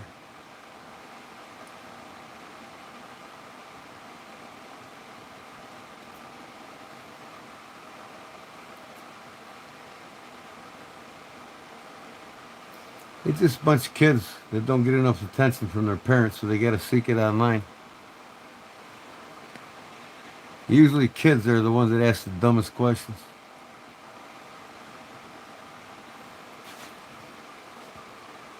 I'm a knight of Columbus, man. I do more for God's children than than most people I know that are even related to me.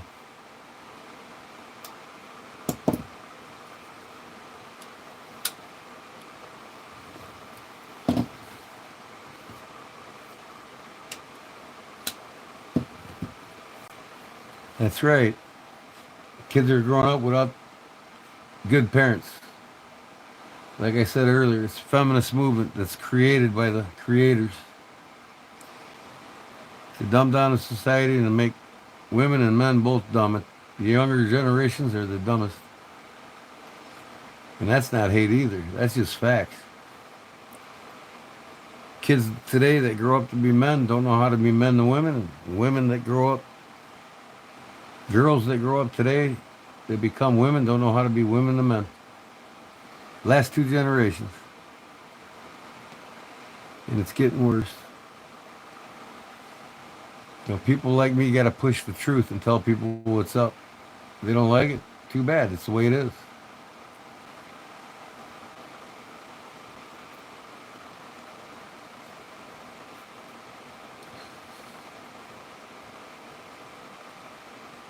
It's like kids in public schools.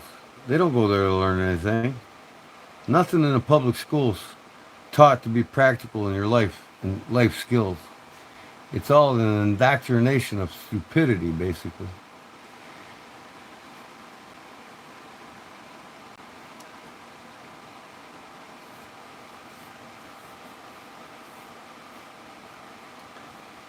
Oh, I believe it, fat. You know.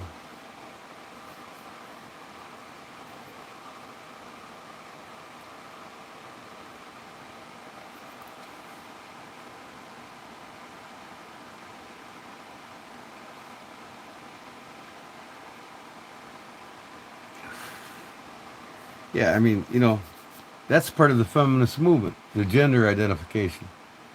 That was part of it. You know, I don't go in the K gas stations anymore, the Shell gas stations, because they got gender bathrooms now. A man and a woman can go in either bathroom they choose. Well, I don't need to patronize you. I don't need to buy stuff at your stores.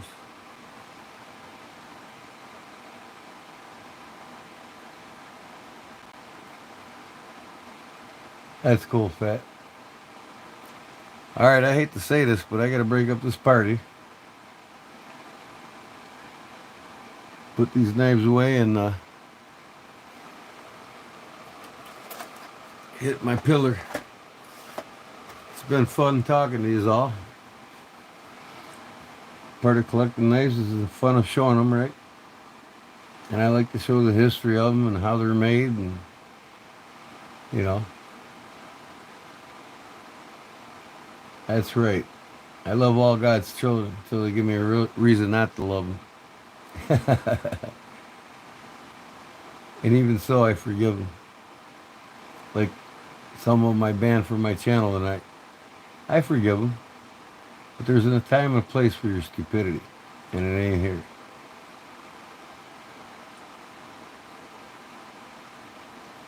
Yeah, have you heard of that wild Alaskan? That's where I get all my seafood. I get all my naturally grazed beef, pork, chicken.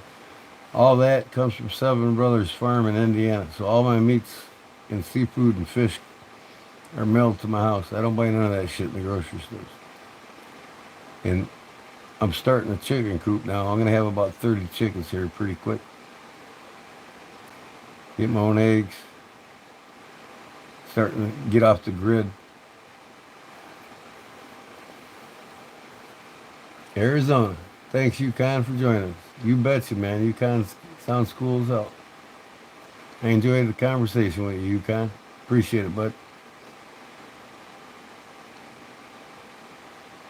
Moose, seal, whale, caribou, various others. Man, I wish I could get my hands on that whenever I wanted it. Moose is awesome tasting. It's better than elk, and elk is better than beef. I know they're both, moose and elk are both leaner than chicken. You live completely off grid? That's cool, Jason. I'm working on it, but I forage. I go out in the woods and I get just about every mushroom the state offers. I even eat and make things out of cattail. I make bread out of cattail root. I use the leaves to rid the mosquitoes out of my yard.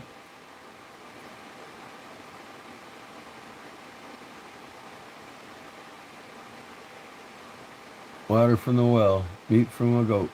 That's the way to live. I love goat meat, man. I make birria, which is a Mexican goat dish. It's awesome.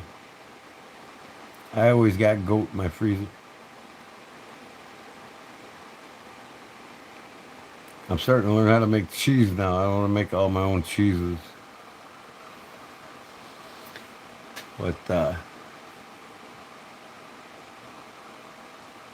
every day is a good day to be alive, Fat City. Never take each day for granted. You know what I mean? And be blessed with what we have from the Lord. You know what I mean? Mexican as Gordon. I'll tell you what, I cook a lot of Mexican food, Arizona. One of my best friends is a Mexican, and he's taught me a lot. I'm basically dialed into the Mexican cultural cooking. Jesus is King. Amen. So, with that, I don't want to take it to daylight again, so I'm going to let you all go and then come back at 8 o'clock tomorrow night. I'm going to have the, unless the law tells me not, and then I'll proceed on Monday. So if you don't see it tomorrow night at 8 o'clock, Fun Day Sunday, where I make something. Last Sunday I made knives and gave them away. But I usually make things out of leather and I'll give it away at the end of the night. So come check me out tomorrow night. And like I said, if I don't hit it on Sunday, I always do it on Monday. Oh yeah, I love making things from scratch. Take care, Jason and Fat City and Yukon and my boy Arizona. Thanks, I appreciate it. That's what it's all about, man. Sharing good content with good people. Yeah, I'm gonna go check them out too. You got a page, a channel that you looks like Yukon. I'm gonna go and subscribe to your channel and check it out. All right, guys. We'll talk to you later. As usual. Peace.